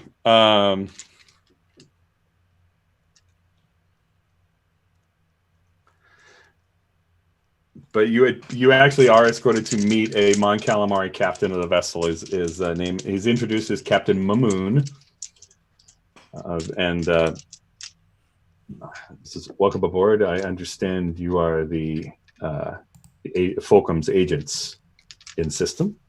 Yes, we are. Perfect. Well, how much time did your crew say they needed before we go in? Ari, did they give us a time on that? I mean, absolutely retcon. We can say that you did. Yeah, I mean, you guys have probably laid out one the of plan. those details of Tala's clever plans. Well, if nothing else, a rebel attack on the system of Fondor will certainly work in your favor to distract people while you are trying to get to the proper system. So you may not have really. And I seem to remember one of our friends wearing a clone trooper armor set. That's just hitting me now into this massive being built started, and it's kind of, I'm getting anxiety about it now that I start thinking about it. Maybe this will be sooner better than later. Yes. Fair enough. Well, we have the coordinates thanks to you for this hyperspace route. So everyone to your fighters, I guess. Can I fly an X-wing? He was maintaining some sort of like, this is how you talk in proper military, and then he just suddenly like excited. Yeah. At the moment, we don't have any Incom X. I've got some Y wings. I have some A wings that we may actually need pilots for. If you remind me, that I know what the Y wings look like. For obvious reasons. The A wings are the small, fast. Are the small, fast ones that don't have a lot of armor and stuff, right? Mm-hmm. I'll take a Y wing. Fair enough. Then can my droid R4 be on it too? If you have an astromech, that's fantastic. You're saving us some resources. He may try to kill me, but I'm not sure. It should be fine. That's a joke. That's it. He won't try to. Do we need to have your droid's memory wiped? He's got he's got a little edge to him, and that's the way I like it. It's like, no way, this droid and I have been through a lot together. Fair enough. Yeah. So if you want, you can swap out the cloak-shaped fighter for a Y-wing that I totally have stats up. I'm totally sorry. I'm so no, sorry. It's fine. No, it's all good. Planning on changing the stats. I was just thinking like we'd go with normal. I was thinking we'd just go with the normal. No, it is absolutely fine because I can come up with that in no time. Like I'm totally fine just Nah, it's easy. That they're so I'm gonna bet that maneuver, gunnery, sensors, and engineering. Probably gunnery is at +2, sensors at +1, and probably engineering +1 and maneuver at probably +0 because they drive like a bus. They're bombers. So the gunnery is probably +2. Probably has again photon torpedoes and bombs for weapon 2 attacks. And I will write that up for next time if we get to keep this bird. Maybe get to trade in your cloak shape for a Y-wing. Oh darn, it'd be terrible. So. I don't know that he would trade because it's much bigger than his cloak shape, right? It is. Yeah, I don't know that he would trade it in, and if this is more trouble than it's worth, we don't have to do. I can go for an A-wing if it's just the same stats as my cloak shape fighter. If you get the chance to upgrade your vessel, yeah.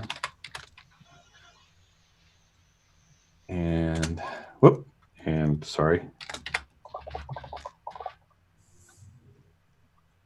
Also that. Got it. Again, that way we can look back up the chat if we need to.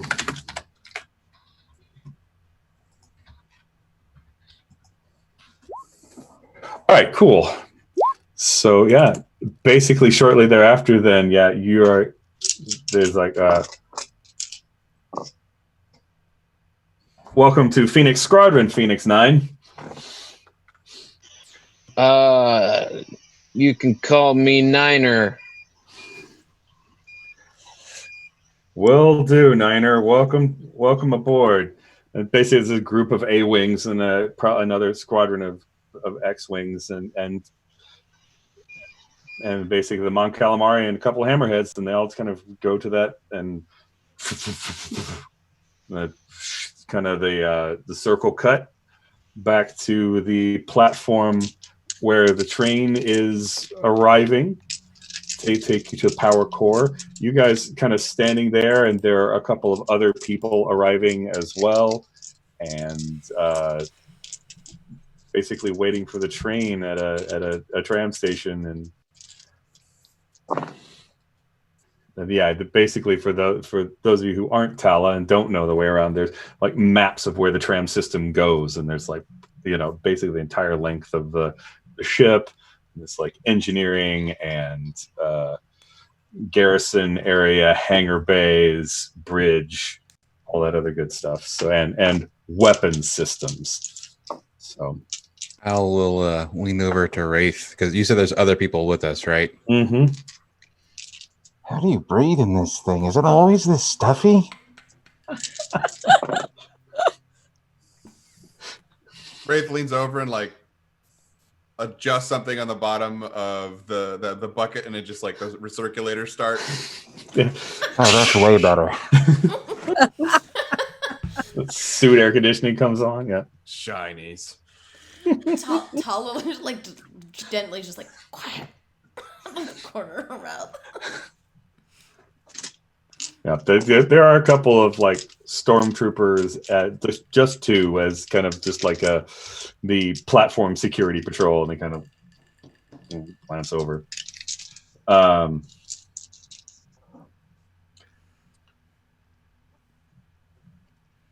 And basically, one of them, they start walking towards you. So just as the train is arriving. So what are we doing?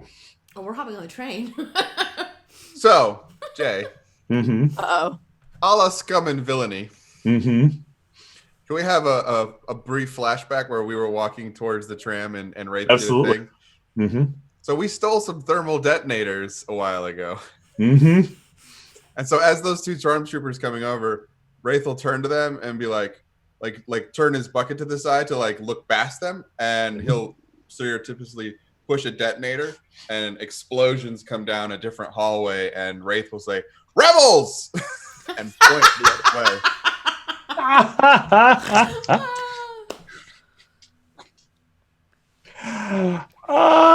Okay. I love That's hilarious. I mean, exactly.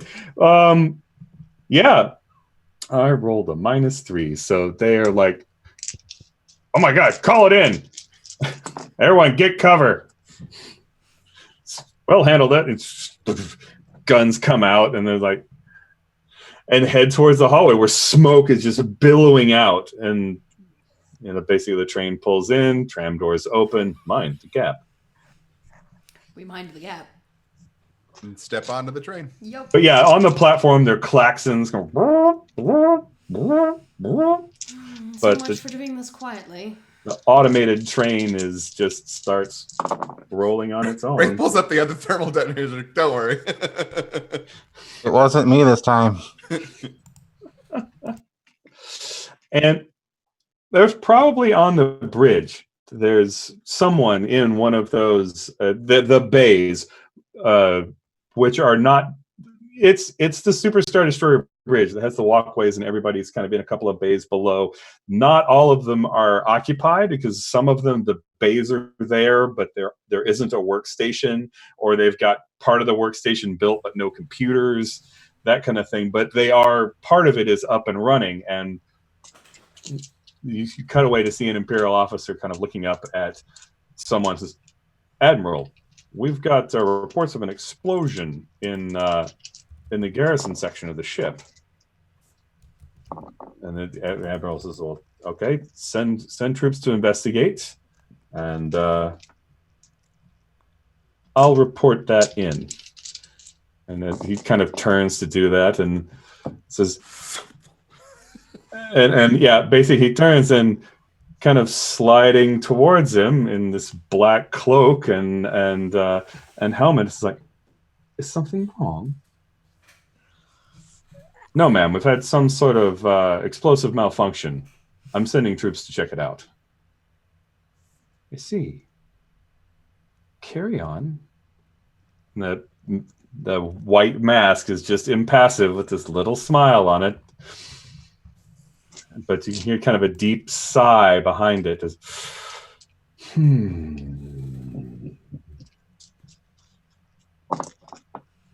Oh dear. Ruh-roh. I love the idea of just kind of in the middle of the Star Wars, which is normally so frenetic and so action oriented, of just like a brief scene of two stormtroopers in different armor flanking an Imperial officer just sitting on the bench in a tram, just We're just no music, commuting. no music. The camera just pausing on them, and it's kind of like checking the gun, or just fidgeting a little bit, like other commuters like looking at data pads and just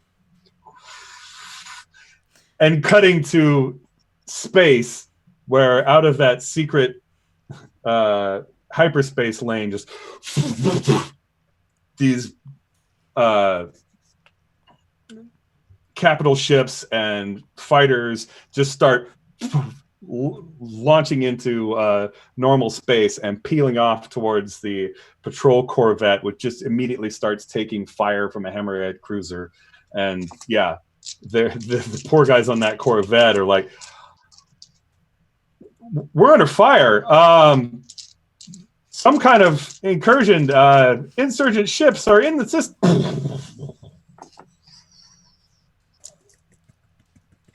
And now things are happening.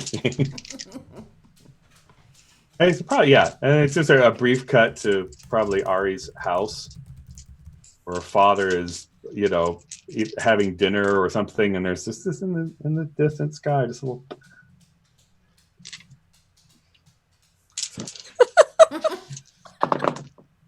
A moment of concern. So yeah. So what happened? So how?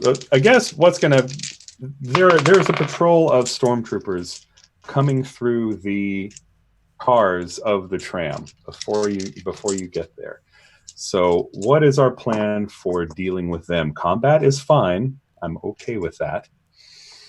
But it is a thing that you'll have to overcome. And it's not impossible to seal off the car if you had to. Yeah, I think sealing the car and like disconnecting the tram so that we just keep going. Yeah, if I will absolutely attempt to do that if possible. Well, you can, but I'm going to say if you do that, you'll be stuck with them. You'll just be separated from the rest of the car, of the tram. So the troopers will be with us, but we'll be separated from the rest of the cars. Yep.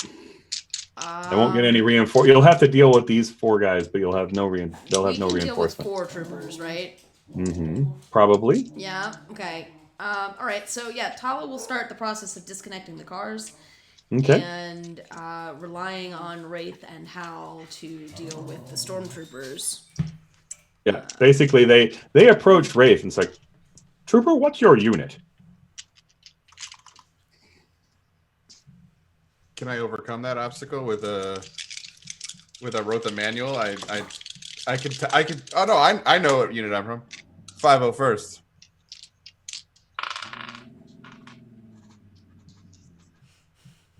Because technically, that's where all the clones were absorbed into.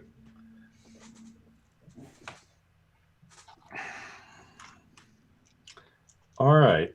It's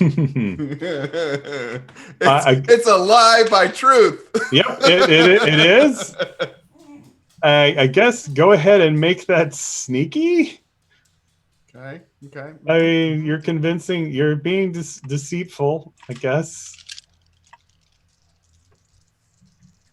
And I need to. Good Lord. You guys are about to get benched here. With the -2 on the die, that's a +1 for sneaky. Thanks. Okay. All right. Well, I got a +3. So like.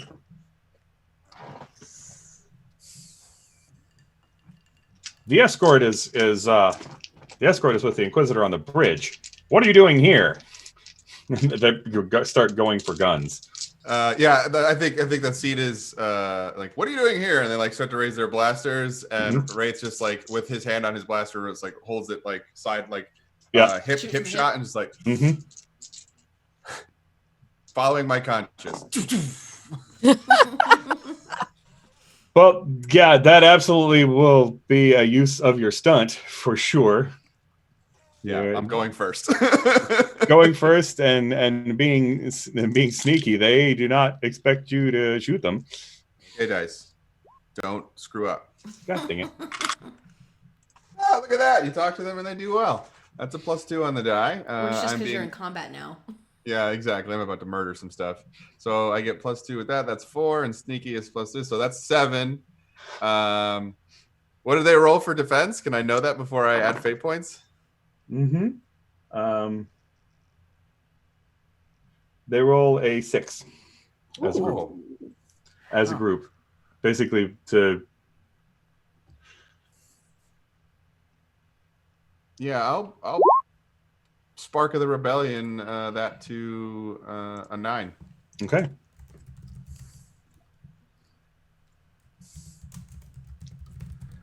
All right, so armor takes 1. That's so legendary +1 for those of you at home. That is it's very high. It is margin wise a good margin. So yeah, you basically take half of them. 2 of those troopers just the ones basically in front of you. Hal, what do you do? Well, I guess we're doing this. So he will open fire. With a gun? I mean, he's got the blast right there. It's like, well. Tala and Wraith are so proud. Our little boy's all grown up. I think Wraith actually goes, wait, what the hell? Probably could have gotten 3 of the stormtroopers, but got distracted by Hal starting to pull his. Actually using the blast. Plan.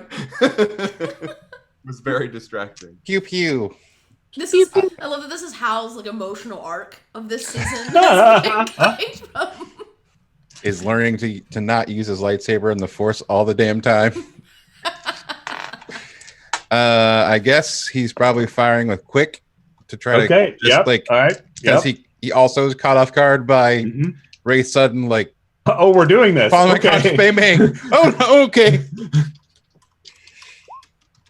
Oof. That is okay. A nothing. All right. Their defense is 5. Oh, Cool. Cool beans. Actually, no, Much it is more not. difficult. It is not because 2 of them are gone. Their defense is 3. Is good. That is pretty good. Which is defense with style, which would give them a boost unless you modify your roll somehow.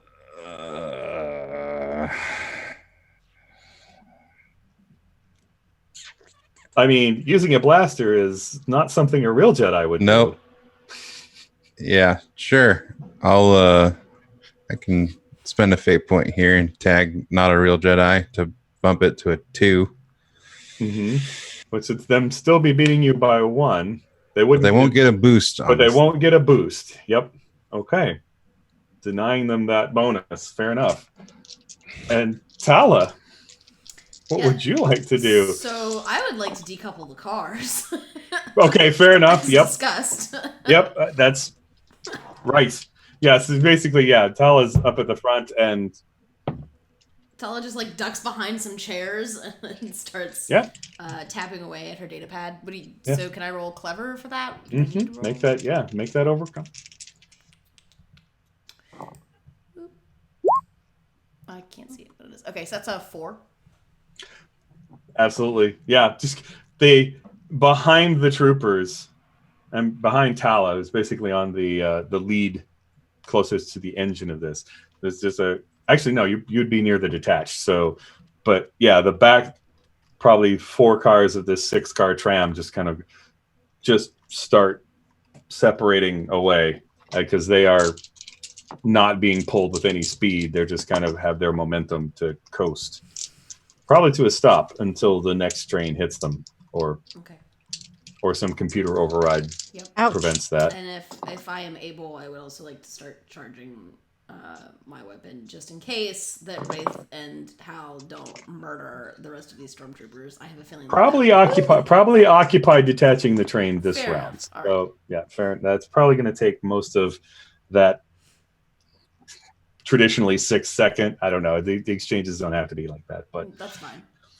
But fair enough. So I guess we'll go back around. Actually, no. Those 2 troopers will get to act, and in this case, they will each be firing at Wraith, who took them out, but they get a result of fair, just a +2 to avoid. So I can dodge with anything I want, right? Yeah, tell me how you are avoiding getting shot. Let's see, what would it be? So I shoot the 2 in front of me. I think I cleverly hold one of the stormtroopers and I shoot the grab him before he falls, and then they shoot into their buddy, and then I'm just gonna shoot around them. Meat shields. Yes, using them as meat shields. Well, you've already shot them, so I mean, I forgot to give you guys a pep talk. It's my fault. I know. I understand. So unfortunately, that's a -1 on the dice, and so with clever, that's only a +1. That would be a shift of damage. Yeah, I need to save my fate points for other shenanigans, so I will. So I'm gonna get 3 damage. Yes, because there are extra troopers. Yep. So 3 shifts, or no, there are only 2 troopers, so it only had 1, so 2 shifts. So 2 shifts. So my armor immediately reduces 1 stress all of the time, and then I'm going to use my armor to absorb a stress. Okay. Nice. So yep, you just get a scorch mark on your commando armor. Yeah, and I looked down at my armor and says, "That's why you shouldn't have switched." Fair enough. Your action. I will carefully line up the shot and blow them away. Okay.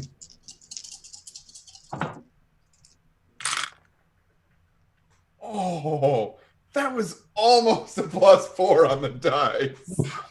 So that's a +3. Okay. Careful is +3, so that's 6. Their defense is a 1. So I will not use the fate point then. I will settle with 5 shifts. Yeah. And they don't have. Yeah, basically before this guy even slumps. So this takes probably seconds of they start to try and get you to come with it. You should grab the guy before he can drop and just around him. And very much like Gregor in the saddest episode, one of the saddest episodes of Clone Wars, where he stands his last in the droid army, is he basically just shooting with one hand is DC 17. Everyone else in the car is terrified. Oh yeah, there's other people. Wraith will try and think he's not. Yeah, that was kind of what I was gonna do. Is like. Wraith is basically like, it's all right. We've killed the impersonators. Okay. Yeah, be clever to overcome their panic.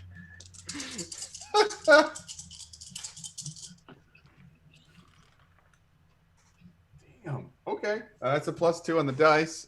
Clever is +2, so that's a 4. Yeah. Okay. That'll overcome their fair resistance, and they're just like, ah. Calm down over there, Jake.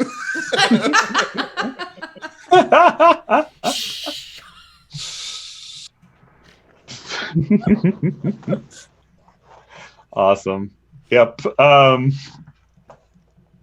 I feel like that's the we got everything under control, and that's the scene where it cuts back out to space. Yes, pretty much everything is under control. There's basically the camera focuses on one poor technician who just finds his data pad and just kind of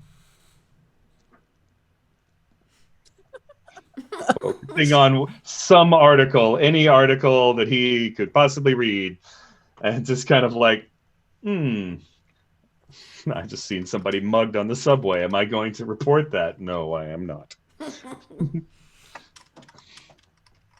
Fair enough. But yeah, it's kind of at that just kind of cuts back out to space, where there is going to be a dogfight happening because it's all of it basically scenes on one of the other Star Destroyers that is at the other hyperspace lane. The alarms going off. The whoop, whoop, whoop.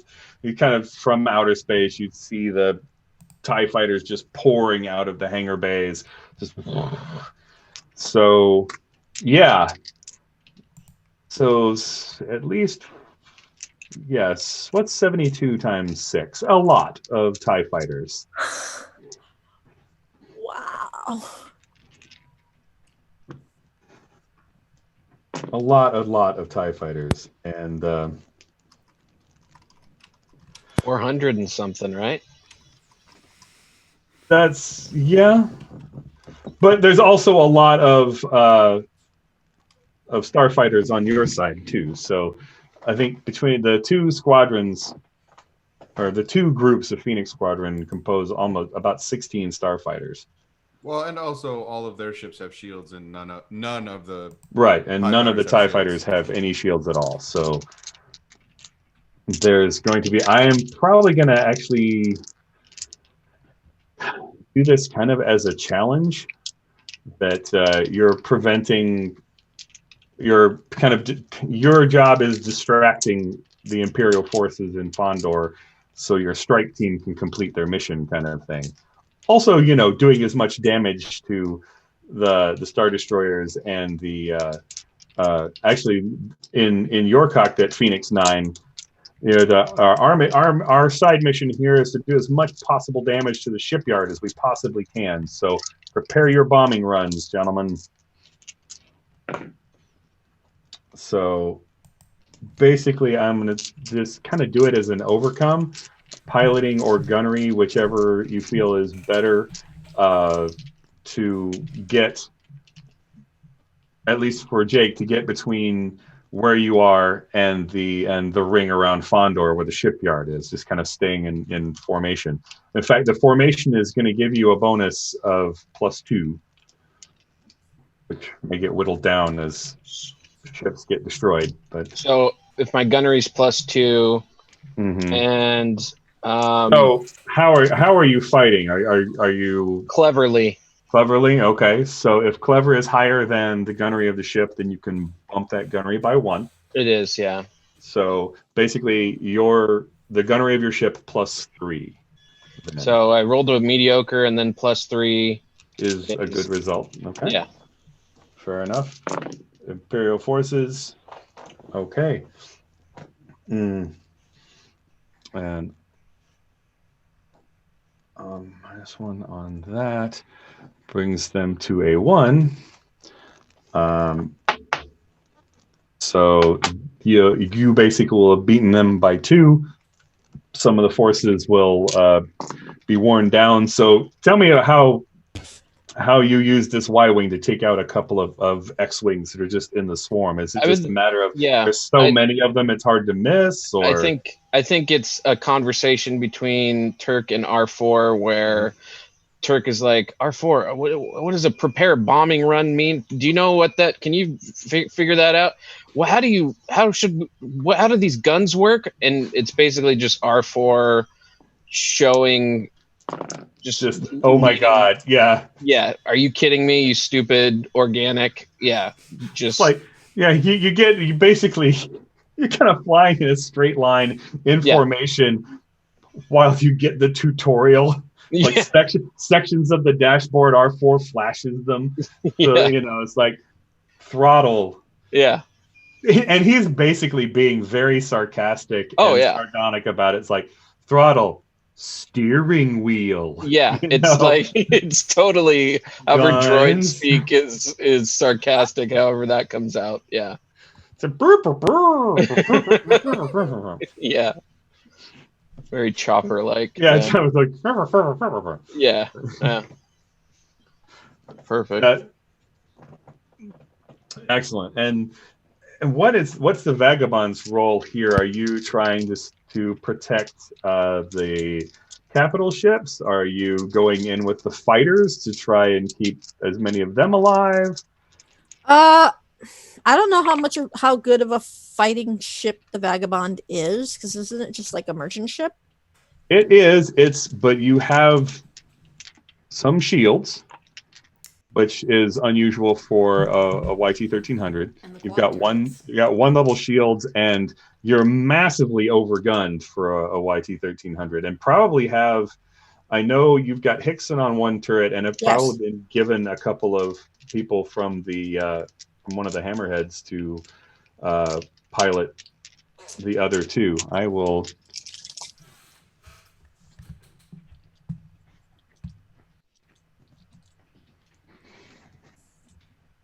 One of them is a Gand, was a little bug-looking guy.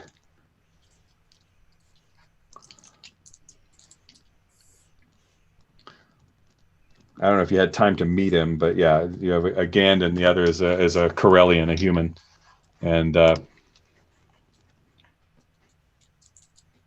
but she is basically in that kind of rebel orange kind of thing. Jumpsuit.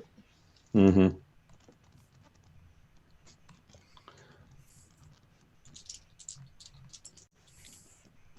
Anyway, so yeah, basically you can roll you basically make 3 attacks with your guns if you wanted to. Okay. You got people rolling. Though for Hicks, since Hickson is firing one of those, I will say roll. And you notice before this battle, he takes his restraining bolt and puts it back on. Just so his gunnery skill is a bonus. So you will be rolling for him gunnery at 3, and the other 2 just gunnery at 2. The gunnery at 3 plus this roll would be a 5. Okay. And then the other 2, do you want to roll once each for them? Sure. Okay. Or just roll one. Just roll once, and we'll take the roll the same for both of them. We got a 0. Okay. All right. So Hickson will take out 1. The other 2 will narrowly miss. But again, it's actually probably Hickson will take out more than 1, and they'll hit, but it's just really thinning out a swarm of TIE fighters. Yeah. There's all kinds of stuff going on.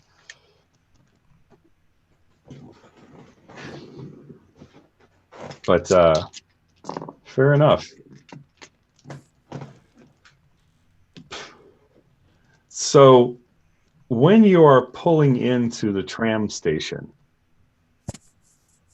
there are red lights flashing on the platform,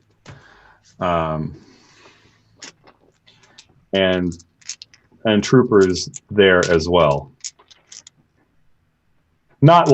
They're not like squads that are waiting with guns out, but there are a couple of squads waiting for the tram.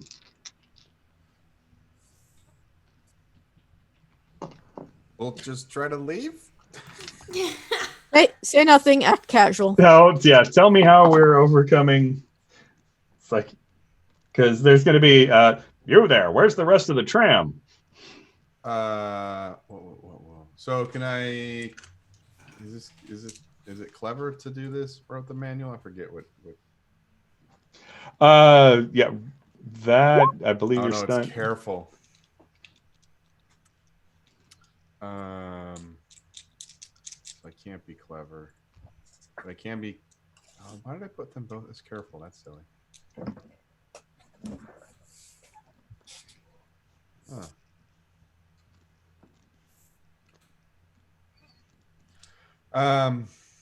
So basically, what I was trying to think of, like, because I already reported in that there were rebels doing some shenanigans, to say something like, there was an explosion at the tram station and the tram just got away. You have to take a different tram. Like, the tram is stuck in the tunnel. You have to go to station 5 to get back the other way because they're under fire down there. Okay. Won't necessarily be able to use careful there, but you might be able to use clever to overcome an obstacle, to maybe have remembered the map of the tram system. Yeah, I guess what I was. That's kind of what I was. And BS your way past them with that. So I could have. Whatever. That's fine. I mean, you still have 2 invokes on tactical contingencies, and yep. I'm waiting for the Inquisitor to show up before I unload. That's to get out of the building, not to get in. There. All right. That's a +5. Okay. Well, I rolled a -3. So yeah, but that just brings their opposition from like 6 in the we're questioning everyone, but down to a 3 that, man, that's story checks out pretty well. Yeah, there are rebels running around shooting things. You should go stop them. Says the rebels in the skies. Says the rebels shooting things. Listen, it's the best way to lie is with the truth. Don't do that at home, kids.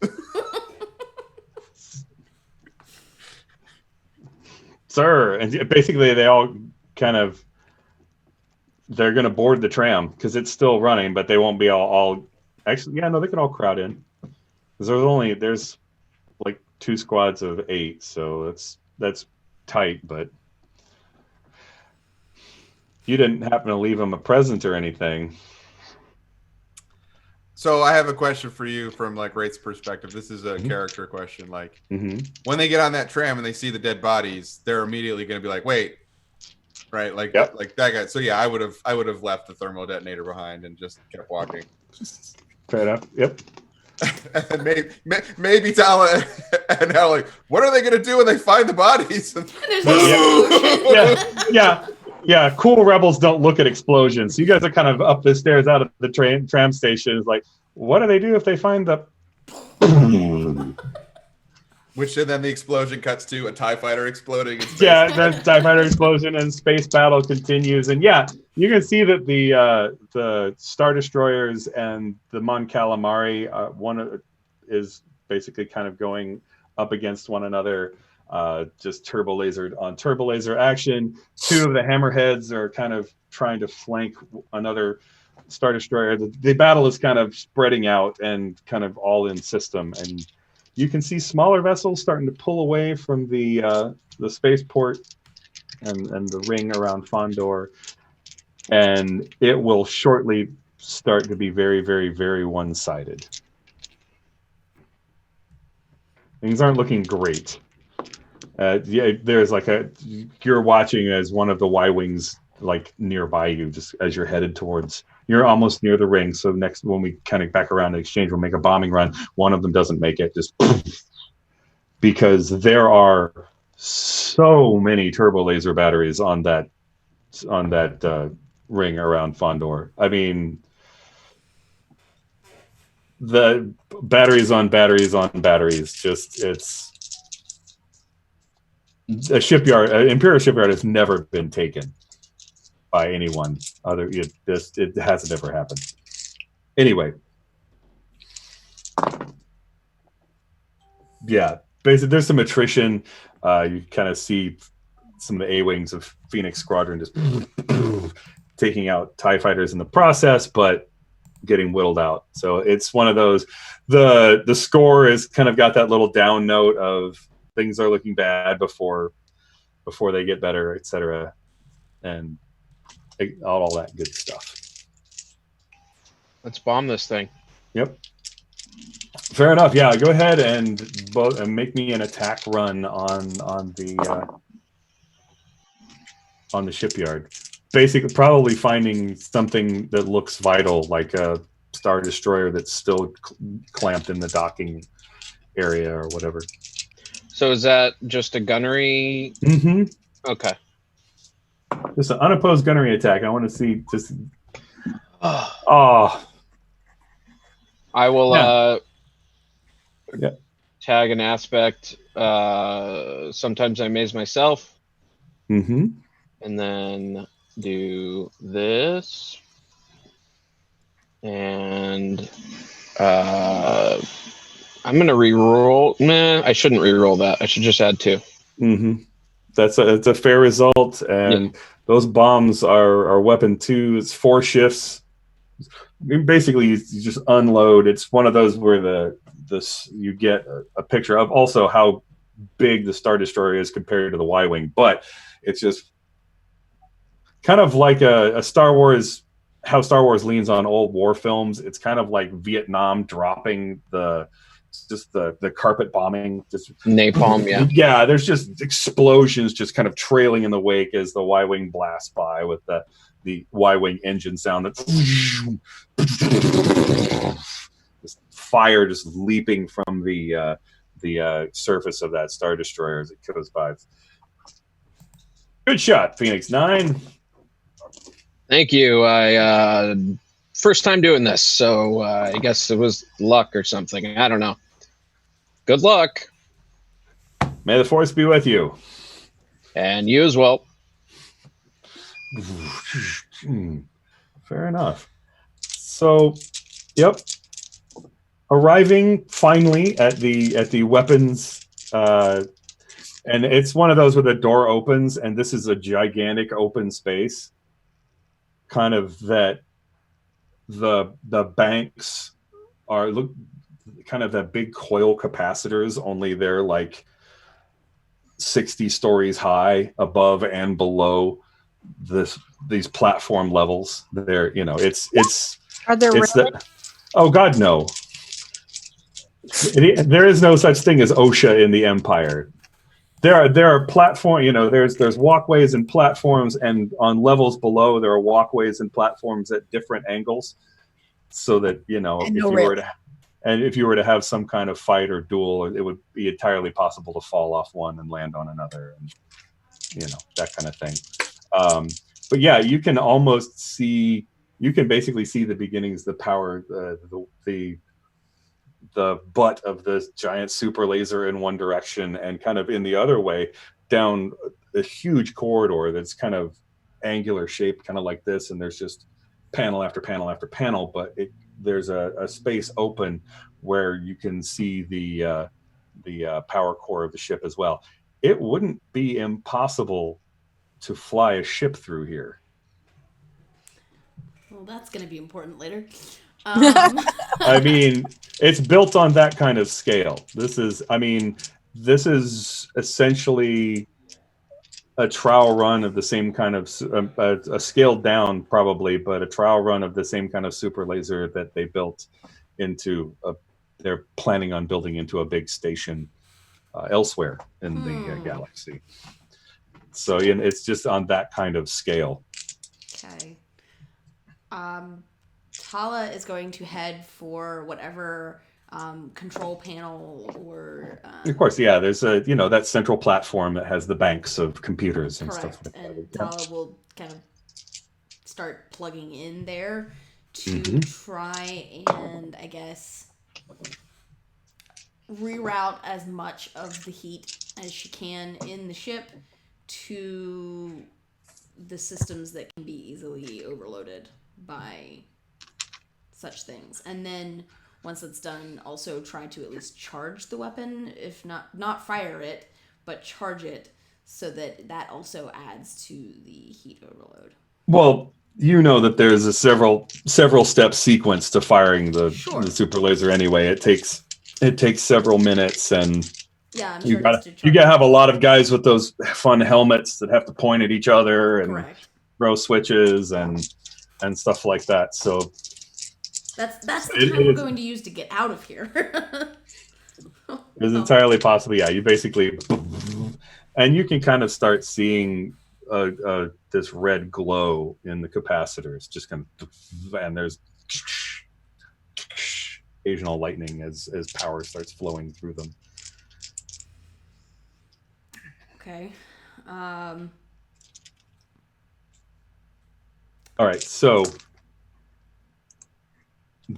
basically this is what we call a challenge in Fate, in that there's several steps to complete. There's a multi-step process going on. Okay, so where do I start? Can I start with clever roll? Would that be appropriate?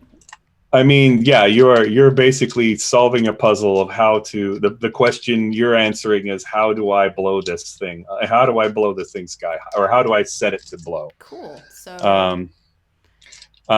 Yeah. That seems straight. Oh, hello. So that's a +7 for my first roll. Oh, okay. I'm setting the difficulty here at +6 because it's incredibly complicated, and somebody who isn't you probably would have their solution would probably be to, well, their solution would probably have something to do with like shooting things and hope that they break. Thermal detonators. This has the advantage of hopefully giving us a little bit more time to get away. Correct. That's the advantage of doing it this way instead of just blowing it up. Listen, blowing things up hasn't never not worked yet. We might reach that point depending on what happens while we're standing here. But at least to start, Tala's making a good go of it. Yep. And so you guys are coming this way. Tala comes to the center. What are you guys doing? Just kind of, I think, keeping the lookout. Yeah, I think Wraith will start by rigging tiny explosives on door panels, because that way he can close doors as he needs to, or if he needs to. Okay. Yeah, because what I'm envisioning is you've got a platform kind of like this, and like here's a walkways like this, like, yeah, and they're connecting to something like that. There's probably kind of like the shield generators at the in the first movie. Yeah, we're in New Hope. That was kind of this off a little platform and a little walkway, and of course, deep pit underneath. And there was a couple of them like that. But this is just there's walkways and there's kind of computers here, and So then I guess just setting up tiny little explosions places like where troopers would likely line up to start firing at us, and I can just trigger so they blow up. Give me a roll with. So are you go like on like so like here? If I can ping this. Whoops, I need to be on this layer. Like there, or whoop, don't move. Dang it.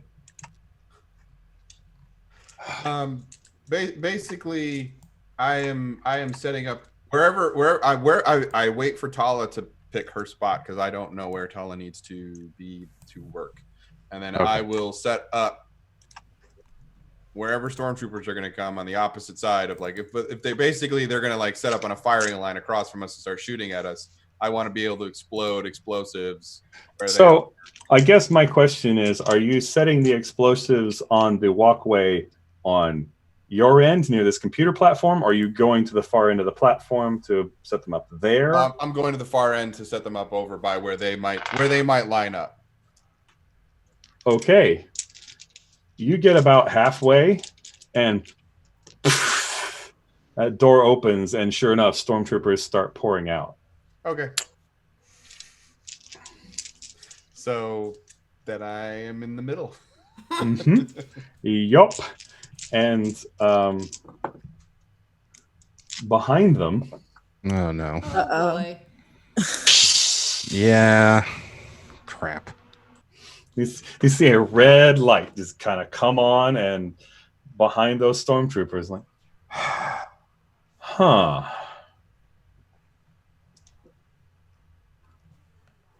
Welp. I thought all the 501st were with my sister. Curious. Force choker. I don't know that technique. Trust in yourself. Hurt your feelings, yeah. Wraith will be like, nope. And I guess start combat. Absolutely. I'm not going to be able to bluff an Inquisitor. Yep, and I am also looking at the time that we have about 12 minutes to the end. So I am going to call it just a little bit early so that we can focus on this in a climactic scene next time. Because, yeah, I think if we start it now, we will be going very long. So I want to thank everyone for coming. I hope you have a great time, and I really do want to leave this at a great cliffhanger.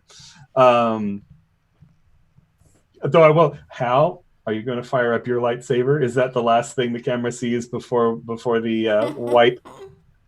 I mean, probably like as soon as the lightsaber goes on, he probably like, and then just like tosses the blaster and like pulls off his helmet.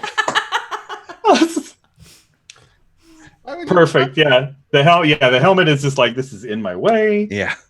As Wraith goes, tossing the gun, it probably goes over Tala's head. It's just like, but why? I mean, it wasn't meant to Tala go sees that the Inquisitor far. at the other end of the room and goes, sure. Yeah. But, I mean, you're allowed to use both. Anyway, perfect. Yeah. So that's, the kind of sets himself, and that's kind of where the camera kind of goes on that of how basically going into full Jedi mode. And yeah, we'll come back to that moment next Saturday morning at noon. Thank you for watching Star Wars Vagabonds, everyone. I have been CJ. I've been your game master. We are role playing for the ACLUs. Please make donations if you haven't or would like to. That's a thing we're doing all quarter. Again, I want to thank all my players, and I want to thank Evil Hat for coming up with this Fate Accelerated game, and I want to thank, I guess, Disney and LucasArts for not suing us. And I'm so glad and I want to thank all of you for coming to watch. So we'll kind of spiral it back out, starting with Hal and Zach telling us who you are and where we can find you on the internet. I'm Zach. You can find me on Twitter at Sir Gorals. You can also find me here on Roll for Change on Friday nights, where I play another person who uses magic, but in Dresden, not Star Wars. With several of the people who are here. So if you haven't already, please come check that out too. Fantastic. And Ari Schiff. Hi. Spooky. I'm Spooky. You can find me on Twitter, Instagram, and Twitch at Spookerific. I stream creative streams, traditional art, Friday, Saturday, Sunday nights, 5 p.m. Eastern to about 9-ish. That's it. Cool. And Turk and Jake, I believe there's a fun D&D game. Yeah, I run a D&D game Mondays at 7 p.m. Pacific, twitch.tv/VentureVentures, Descent to Avernus. Someone just got some baby arms as horns as a deal with a hag, and it's the best I could come up with on the spot. So as a hag, you can follow me on Twitter at Jake Friday. That's so Avernus. I'm I'm repelled and intrigued. Adam. Yes, hello. I am Adam. You can find me on the tweeters at Adam_J_Pearson. Normally tweeting about nerdy things, though recently I've been kind of quiet because of the whole world ending. It's fine. And I also run the aforementioned Portland Files game on Friday, where we are also raising money for the ACLU. And since Nick is not here today, last night was our first game of the second quarter, which we are still raising money for the ACLU. And we passed $400. We are on our way to $500, which is the goal. So if you click on the link, it will say something like we're at 300, but there are some offline donations that have not been updated to that progress bar. So we're actually much closer to $500 than we think. So stay tuned. Roll for Change is also going to be hosting a day-long stream where they will be running events. That'll probably be closer in June. But, stay tuned. Keep playing. Keep coming out with us. We're having fun. Yeah. We may still be inside by then. I hope not. But Danielle, our resident tech wizard and Imperial tech wizard. Both. Hi, I'm Danielle. I'm at Raconteur on Twitter. You can find me there tweeting about nerdy things from books to movies to cosplay to games, anything in between.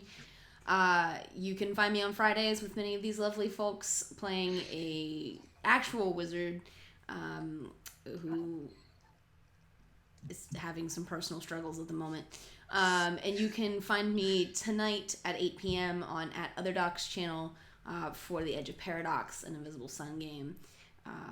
I was not there last week, so I don't know what happened, so I don't know what to tell you to expect, but it's always a good time. Usually we eat a lot of food and just enjoy the deeply weird setting, so you should come check that out. I'm sure it was something weird. I think that's a good blanket statement for Invisible Sun. That it's something weird. Fair enough. And again, I'm CJ Hunter. I am at Commander Pulsar on Twitch or on Twitter, and at Commander_Pulsar on the Twitches, which later tonight we're going to be finishing up reading this lovely book, Frank Herbert's Dune, and starting on another one for next week.